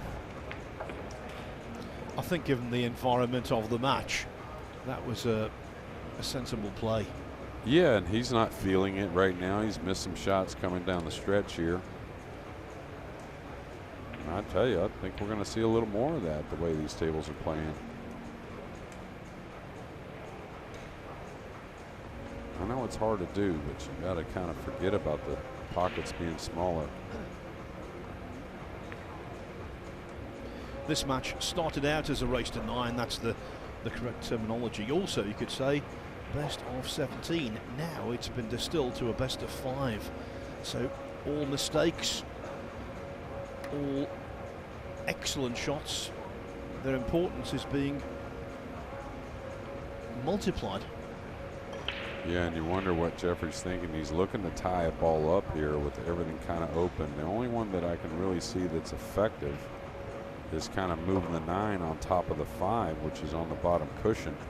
You'd have to bank the 9 off the side cushion and roll it on top of the 5. Now you could end up lining up a combination, a 9 ball, winner off that 5 ball, but rolling the 9 on the 8, that's doable, I guess, but hard to figure you're going to cut off the 8 to where there's no pocket. He did real well, actually.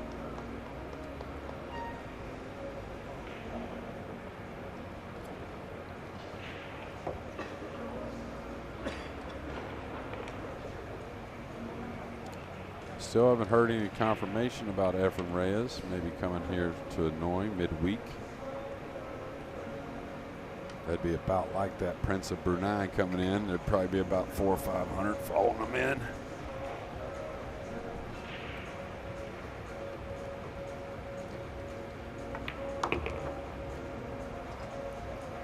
If we get the chance, Jeremy, you and I will have our photograph taken with the great man. Oh, I'd love that. I've been lucky enough in the last few years to, play some exhibition matches with him a few times, and I was lucky enough to play him probably.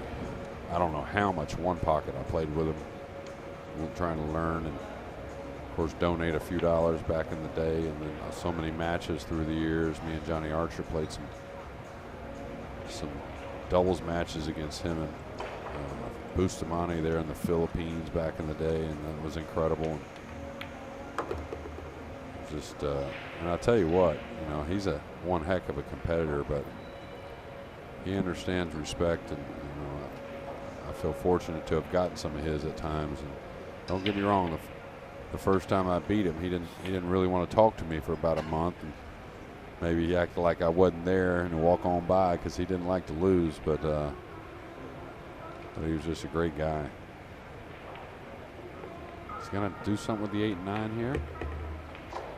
And this is what I'm wondering, like, what's his plan with the 8 and 9? And now, in a very disturbing straight in on purple 5 with the green upstairs.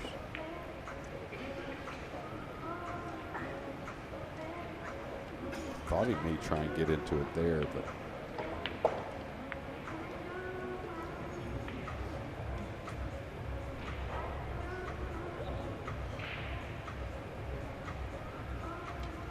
I always wanted to draw Efren in the one pocket of, Nineball's Nineball, but in the one pocket, I always wanted to draw him in the tournament. I love playing him.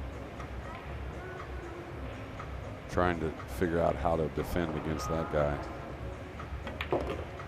Better stroke there, but he better show us another here.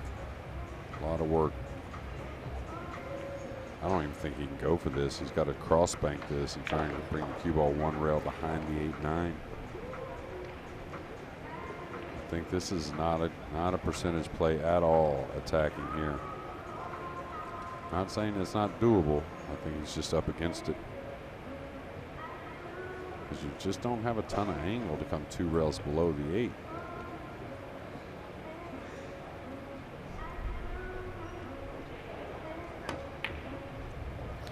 That's been the common feature on shots like that for him. Watch the Overcutting, 6. but the 6 is curling back in. Yeah. And that's a little bit shown us what we've talked about earlier. Jeffrey's wondering, what do I got to do?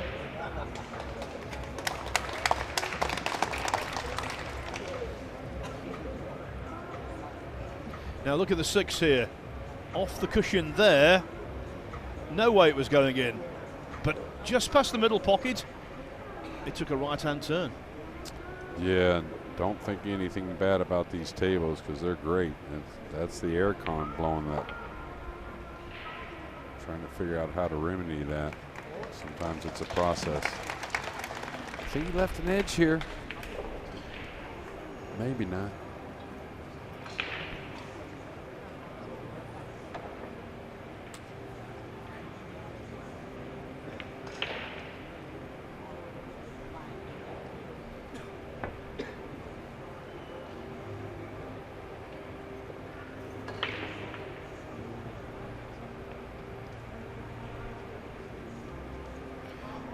By the way, if you're wondering what our next offering is on table 1, it's Win Ngok Thai against, from Holland, Niels Fine. Niels. Boy, is anyone traveling any more than him to all these events? Okay, he did leave an edge.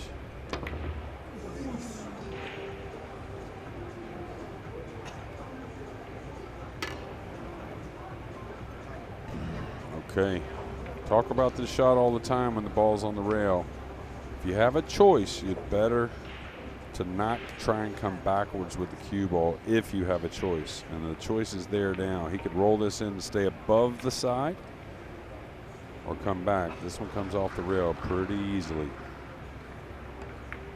Oh, it's the best stroke of the night, or best stroke of the match to go.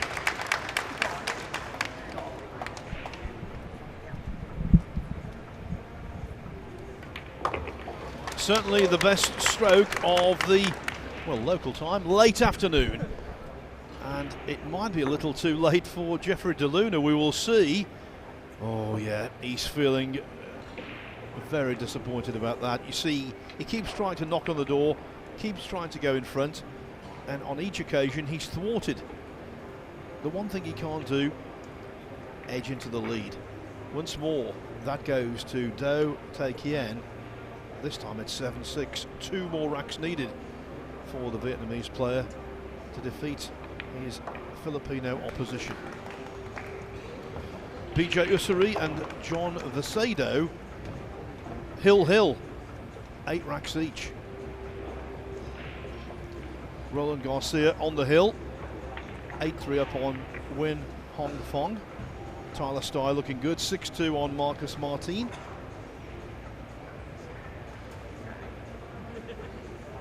The number of second round matches now thinning down.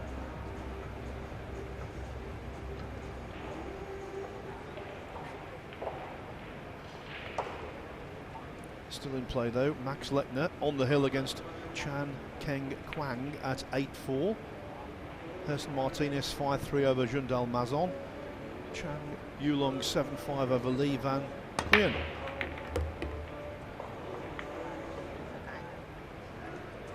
Now break and run outs in this match have been in very short supply, and after that they will remain so. Yeah, the one down, the 2 near the cue ball, but the black 8 impeding. Now here's where you need to have a few kick shots in your arsenal, and there's a few different ones he can play. Looks like he's going to try and come 2 rails behind it. The other one he could has come 1 rail behind it, cut the one mildly up towards the pink, and let the cue ball drift across onto the black 8. You got to be pretty comfortable with that one. That's one a lot of players stay away from. They'd rather feel like they're getting more separation between the cue ball and the 2 ball, just in case things go a little wrong. This one lays pretty nice for the shot he's trying though. Should get the 2 ball up above the purple on the top rail. Maybe slide the cue ball towards the middle of the end rail. Oh, he held it nicely. Didn't know he could get in that deep behind it.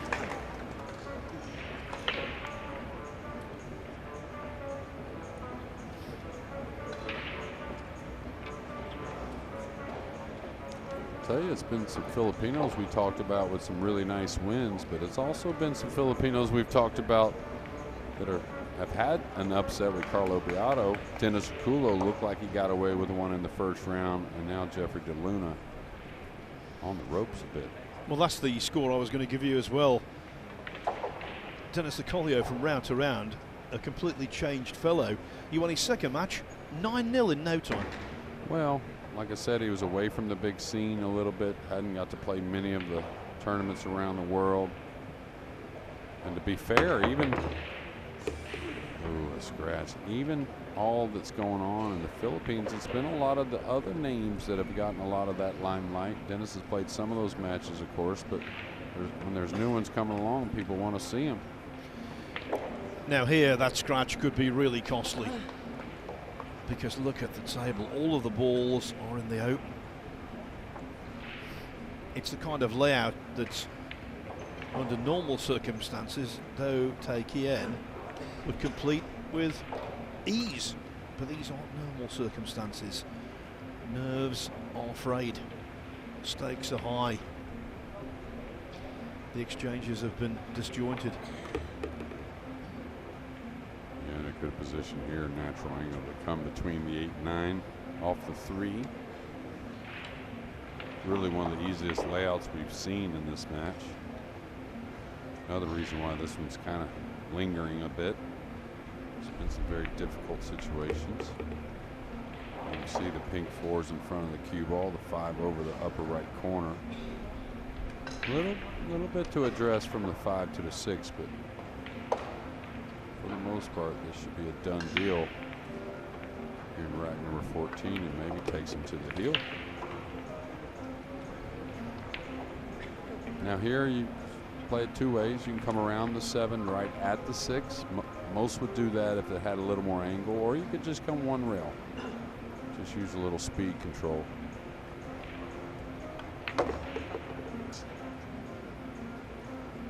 And now he's cueing over the 7. You could hear that little grimace as soon as he hit it. Now much different look at the green 6 than he wanted. Nothing has come easy for either player throughout the match, so you can't really expect it when the chips are down. Yeah, but he broke and made a nice kick, got the ball in hand. Like I said, probably the easiest spread we've had the entire match, and now he's gotten himself into a very difficult shot. Went over the ball.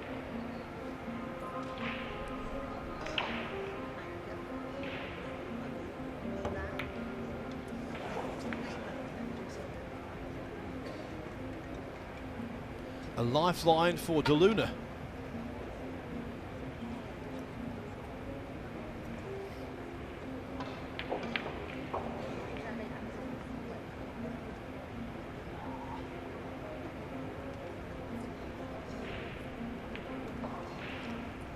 Lifeline. He's passed on this cut in the side a few times, and this one to me, or similar cuts, this to me looks more difficult than the others. So he's going to try and play the cue ball behind the 8, cutting the 6 2 rails up by the 7. Very good speed.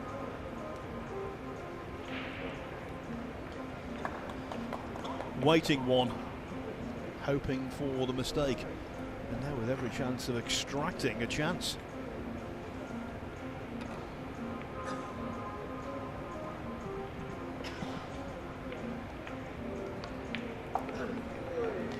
Brought my cues with me, Phil. And you might have to play a few games of 9-ball. I'll put a carbon fiber shaft in your hand. See what you got playing a little 9 rocket. I'll tell you what, I've got nothing. Well, you know the game pretty well. Well, yeah, I mean, I'll tell you what, 30 years ago, 40 years ago, I would have loved to have tried this. I could picture you as a catcher playing baseball as well, if you ever got to play it. Were you always a fan, even from a young boy with the baseball? No, absolutely not, no. I'll tell you about that between racks, because we've just seen a consequential scratch. Once the 6 had been missed, of course, it was going to be ball in hand anyway. Now then, again, DeLuna with a golden opportunity to once more achieve parity. Yeah, and just one thing or another won't let the separation happen, no matter which player it is. And they're all like close ones. Wonder what's going to happen after 7-7.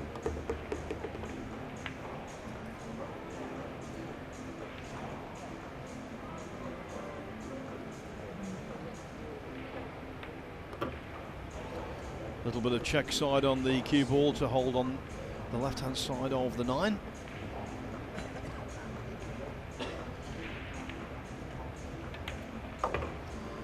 Four, 4, 5, 5, 6, 6, and now 7-7. It is a best of 3.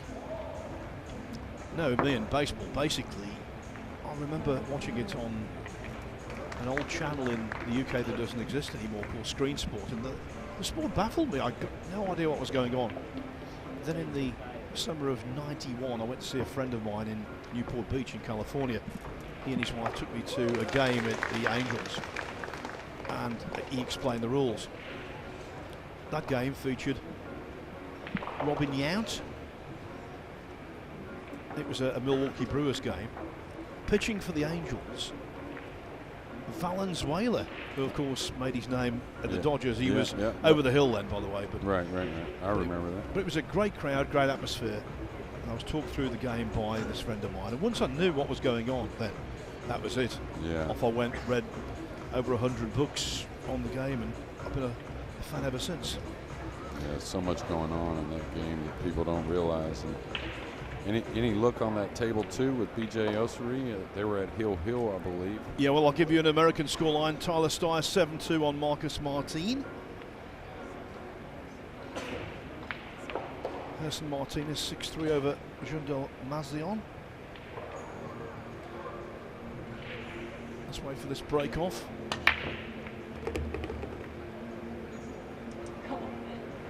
Well, I was about to say that's more like it, and then the Brown 7 rudely interrupted. Yeah, well, Jeffries broke the balls much better here towards the end. Just cannot come away with a shot. Oscar Dominguez on the hill against Kim Soo Garmak. It's 8-3.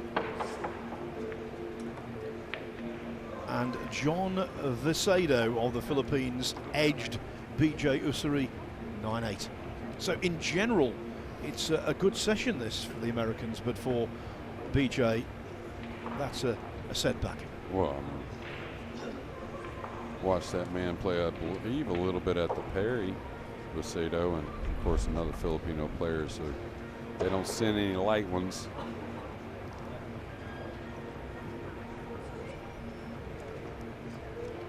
Jeffrey really doesn't have a real first play here.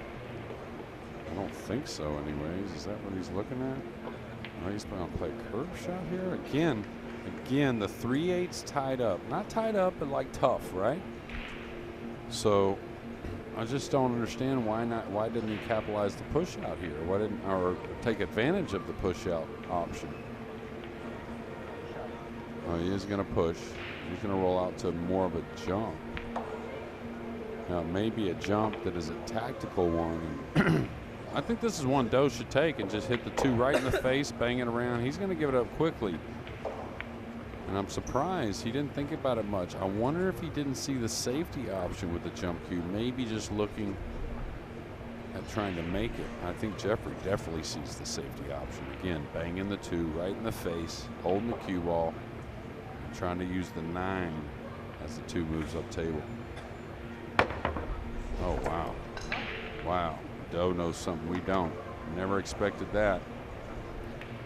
He's normally a reliable jumper, but he made contact with the intervening ball, much to Do The Kien's surprise. It's a pleasant surprise. The pendulum swings again. And I wonder how he's going to play this. This is touchy. He's certainly not going to play for the 3/8 combination. That's not happening. No doubt about it. So he's got to play some type of short side position.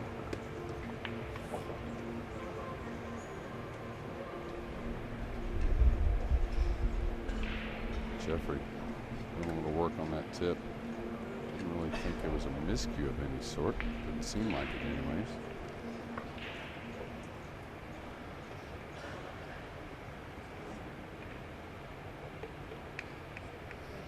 New match starting out on table 2. Rafael Debreo against Aloysius Yap. You can see all of the action on table 2 throughout the day, throughout the week on the Matchroom Multisport YouTube channel. Yeah, and I'll tell you, Rafael Debreo, who now lives in Japan, but a very good player from the New York City area, actually owns a pool room now in the Osaka area. So yeah, can't overlook Debreo because he can really get going. And this is going to fade a little bit, watch, as it goes just a little bit at the very end. Not a terrible position though, and I think the right play coming straight down the table. Maybe wanted a little easier shot. Should be okay.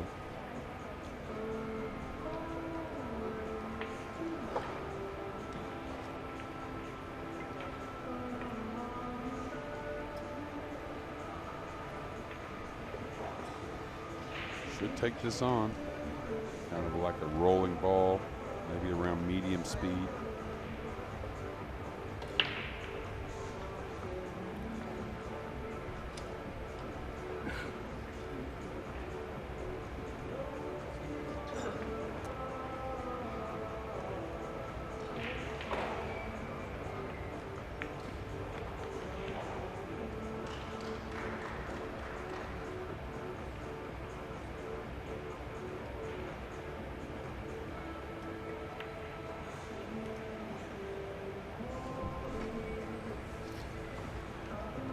again, that slight pull to our right as we're looking at the table definitely came into play there.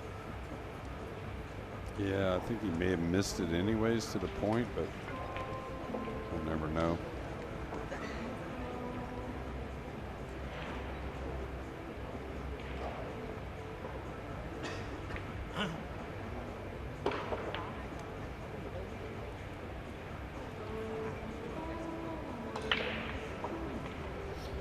What a big moment for Jeff DeLuna. Bear in mind they've been in combat now for well over a couple of hours and he's still not been able to take the lead.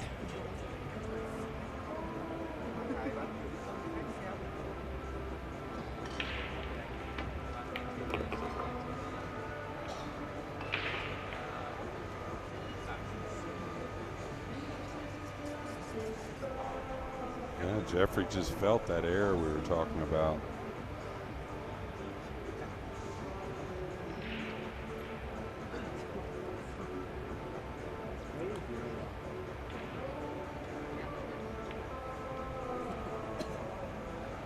I tell you, this is a treacherous little angle, and I wonder how much of the pocket the purple 5 has to go by the 7.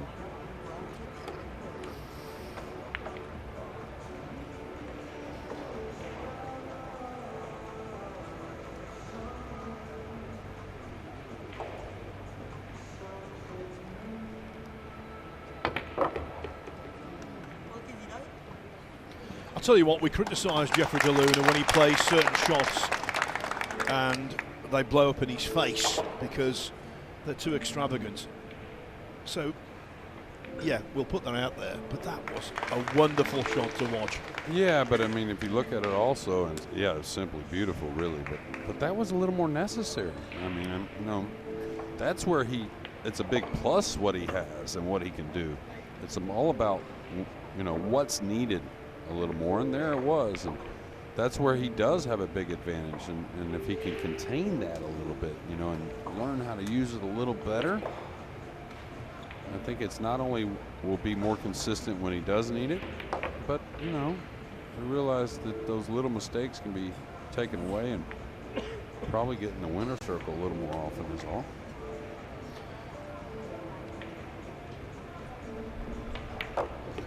Yeah, in the context of this match, which hasn't seen a great amount of attacking brilliance, that shot shone out at such an important time. This 9-ball to lead for the first time. Yeah, you know. Knock that 9 in. There isn't a player in the room that doesn't wish they had the cue power that Jeffrey DeLuna has. But, you know, we want to see that come to fruition and snap off one of these big events with it. Yeah, the first time DeLuna leads, it's when he's arrived on the hill. 8-7. On the hill, Tyler Steyer, 8-2 upon Marcus Martin. Jundal Mazon, 7-3 down to Herson Martinez. Chang Yulong, always one to watch. He's through to the winners qualification round, beating Lee Van Quen 9-5. Oscar Dominguez, a 9-3 winner over Kim Soo Garmak. And Go Chin and Imran Majid 5-5 now. So the only match in the second round still to go onto the table. They're waiting for this one to become free. Is Niels Fine against Win Ngok Thai, which is coming your way on table 1 next. That means the last 2 matches of the day, Jeremy, will be loser side matches, but we've got some massive names on the loser side already. Yeah. And depending on the schedule, that would be, well, no, I think we had a couple of those yesterday, but yeah. And then we'll have our final 64 by tomorrow evening. We'll move on into that single elimination stage for the rest of the event. Okay, is he ever going to get a look at a ball to shoot at? And he does. And a decent shot as well. A lot of traffic with the cue ball, trying to bring it down the table, but I think Jeffrey tries to finish it here with maybe a break and run.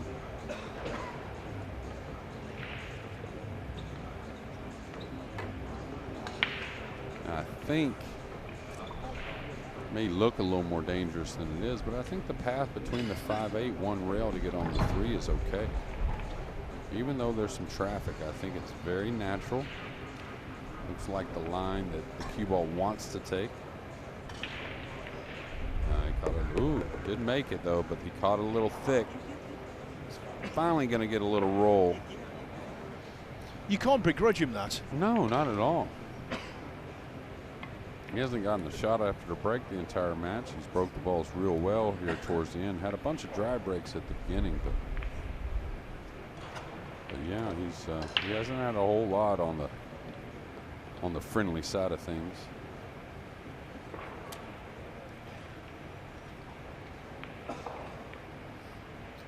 Tricky little shot here if he's got to apply left English on the rail when you're so straight and not a whole lot of angle. I'm not saying it's supposed to be tricky, it's just not one that agrees with a whole lot of players. Now if he can get through this with no English, that's easier. Oh, he cheated the pocket. What a shot. The writing could be on the wall. Well, can he not kill the cue ball to just come a little short of the 9 to have the 5 in the right, the left side?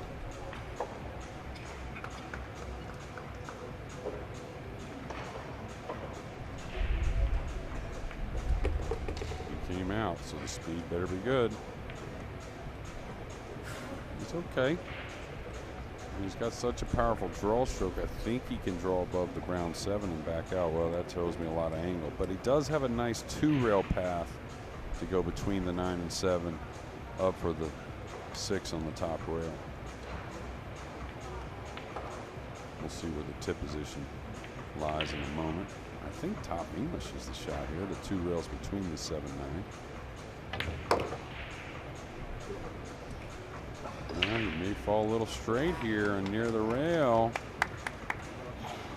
This could cause a little bit of problems getting closer to the brown 7. And maybe if he's really straight, some awkward cueing when he shoots the brown 7 as well.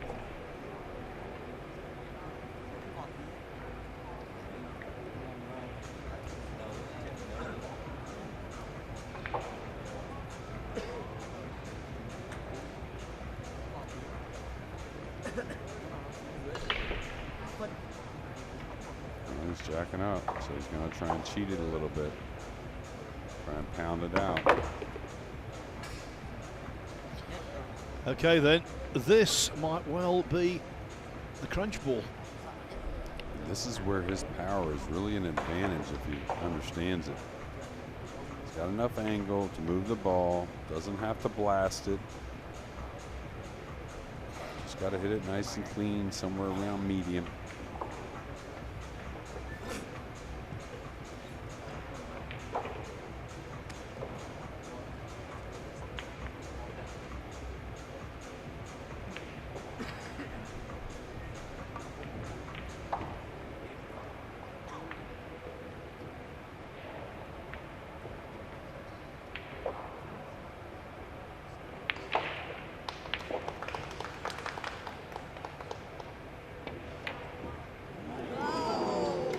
So close, agonizingly close.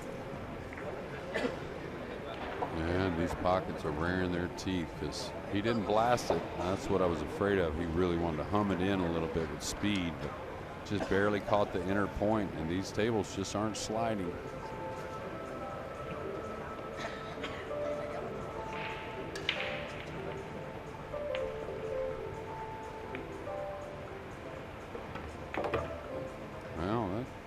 Better there, Phil.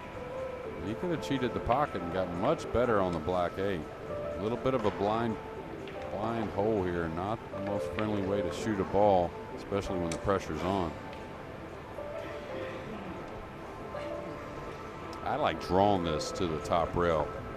That way I can shoot it in with not a lot of authority, but just a better feeling on the way to shoot it.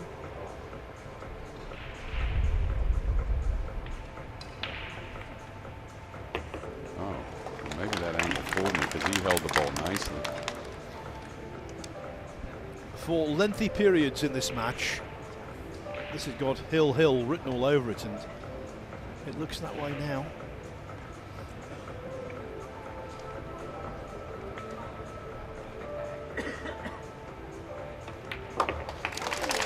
Jeffrey DeLuna was a fraction of an inch away from effectively sealing this, but when the 7 stayed on the table, Do The Kien stole in and potted the final 3 balls. It is 8 racks each. Our friends in America who are watching this will be delighted to know Tyler Steyer is through to winners qualification. He's beaten Marcus Martin 9-3. Pretty tidy performance by all accounts. Gerson Martinez on the hill against Jundal Mazon at 8-4. Aloysius Yap on table 2 has won the first couple of racks against Rafael Dabreu, and will be peeking over onto that table when this one is completed. As we said before, Oscar Dominguez through with a 9-3 win over Kim Soo Garmak, and Go Chin 6-5 up on Imran Majid. Here, 1 rack to decide who will play Jason Shaw in winners qualification. And the advantage, the momentum, is with Do The Kien. The advantage because he's breaking, the momentum because he's just won rack 16 to take it all the way.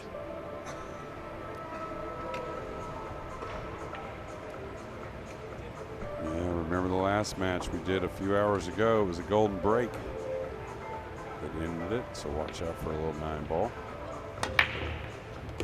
Ooh, a really nice break off.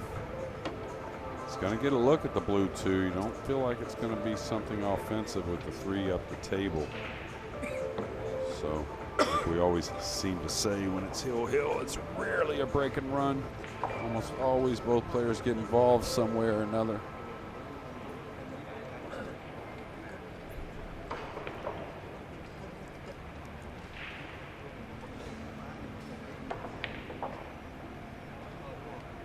Looks like he's stressing a bit, and of course it's a stressful situation, but I don't think his look at the 2 is that bad. I think he can cut the 2 up the table past the brown 7 and kind of just float the cue ball back to the middle of the end rail. May need a touch of left English. But if he gets the 2 in a good spot, he can use the green 6. He's got a ton of room with the purple to help with the cover. So here it's a little more about the object ball, I think, than the cue ball.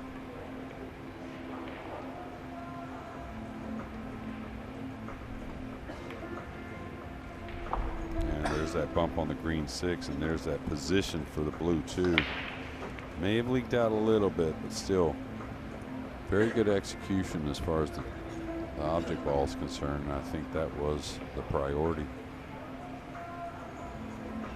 Now, Jeffrey, how much of the 2 can he see? Can he use the 3 to maybe hold the cue ball as he bangs the 2 back down table? Kind of like that. I think try to edge something or really control it, you could really get in trouble here. Jeffrey, I think, gets not enough credit tactically. I think that's what he'll do here. Use the 3.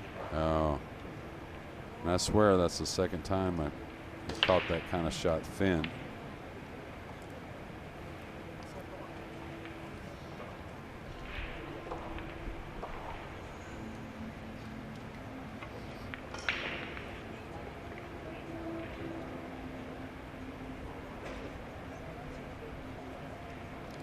Couple different safety options here. You could hit the right side of the 2, come 2 rails behind the 8.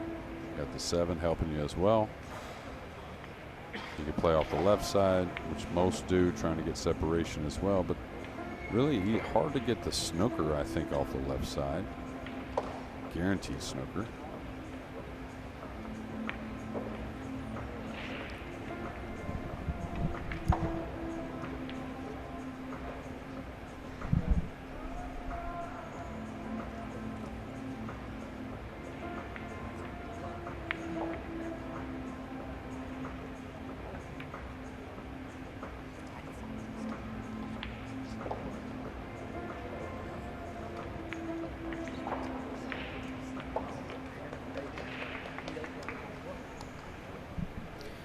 one thing that's always guaranteed, rest assured, if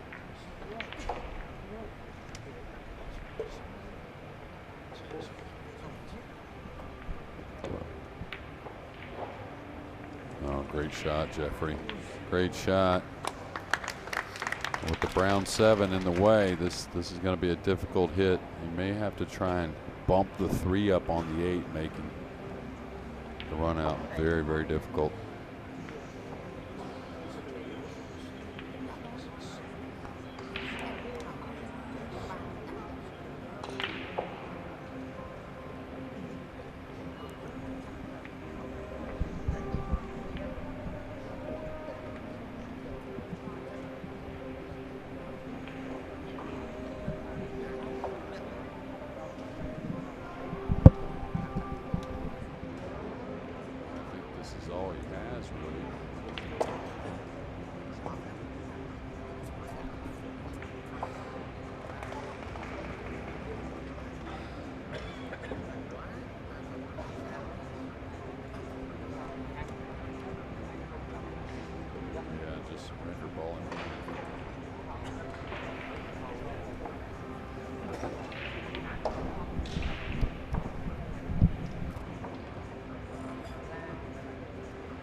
Yeah, and I don't really think there's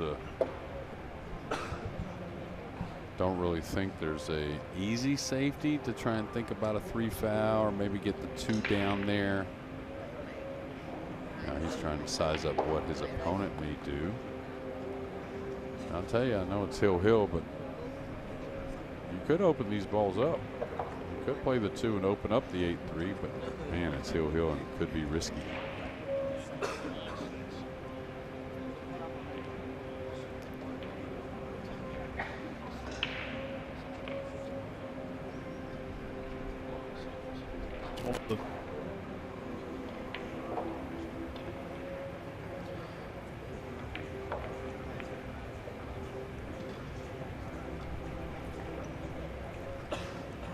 Yeah, not sure what he's going to do here. If the purple 5 wasn't there, I think he tries to open these balls.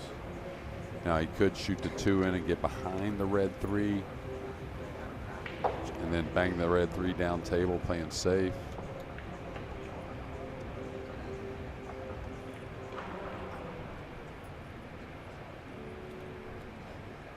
That's not a terrible option. Looks like he's going to maybe try and come to that rail and open the 8. Okay, this is what I was talking about. Get below the 3 and then knock it past the 8. Now he didn't get exactly where he wanted, so he may not play, you know, the best safety in the world, but we'll see. this is only the second round, but you can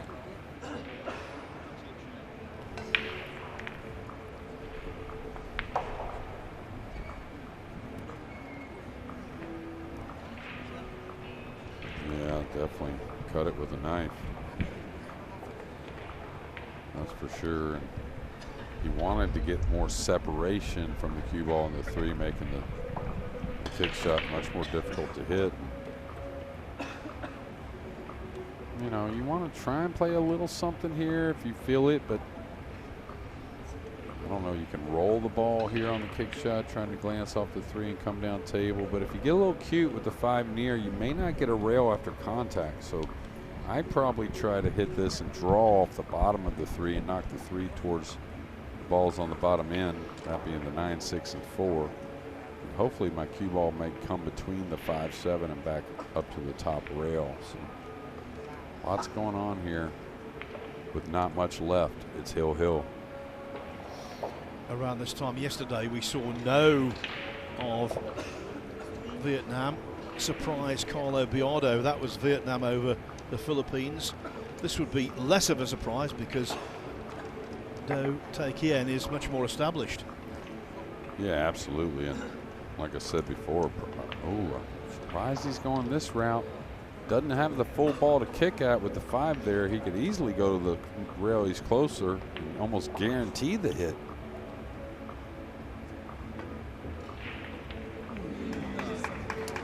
Well, one of the few rolls Jeffrey DeLuna has gotten on that double kiss, and now in position. Can he finish, Phil? Yeah, the luck he's had, DeLuna, he's had towards the end of the contest, and that's the time to have it. But of course, luck's only worthwhile if you make the most of it. Well, there went a little. I'm sorry, Phil. Sorry about that. I was going to say that no doubt now he's in. He's got the chance to get over the line.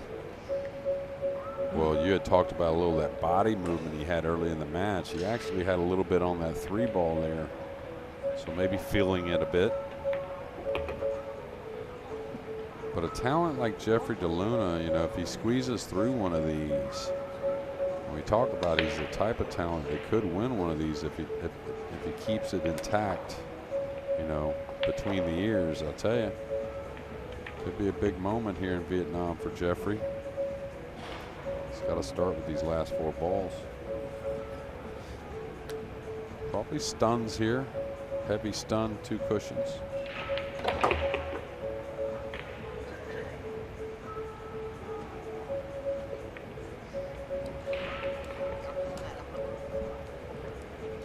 He has been marginally the better player, in my opinion.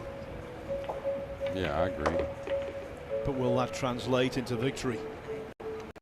Yeah, I mean, besides the beginning of the match, kind of feel like a lot of Do's wins later in the match were just a few cleanup balls, and oh my, he's just a little bit caught that a little thick to the pocket, and definitely a tester.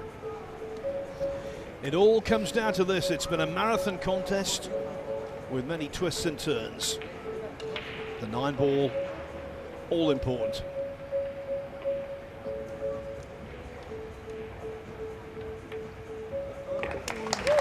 DeLuna over the moon.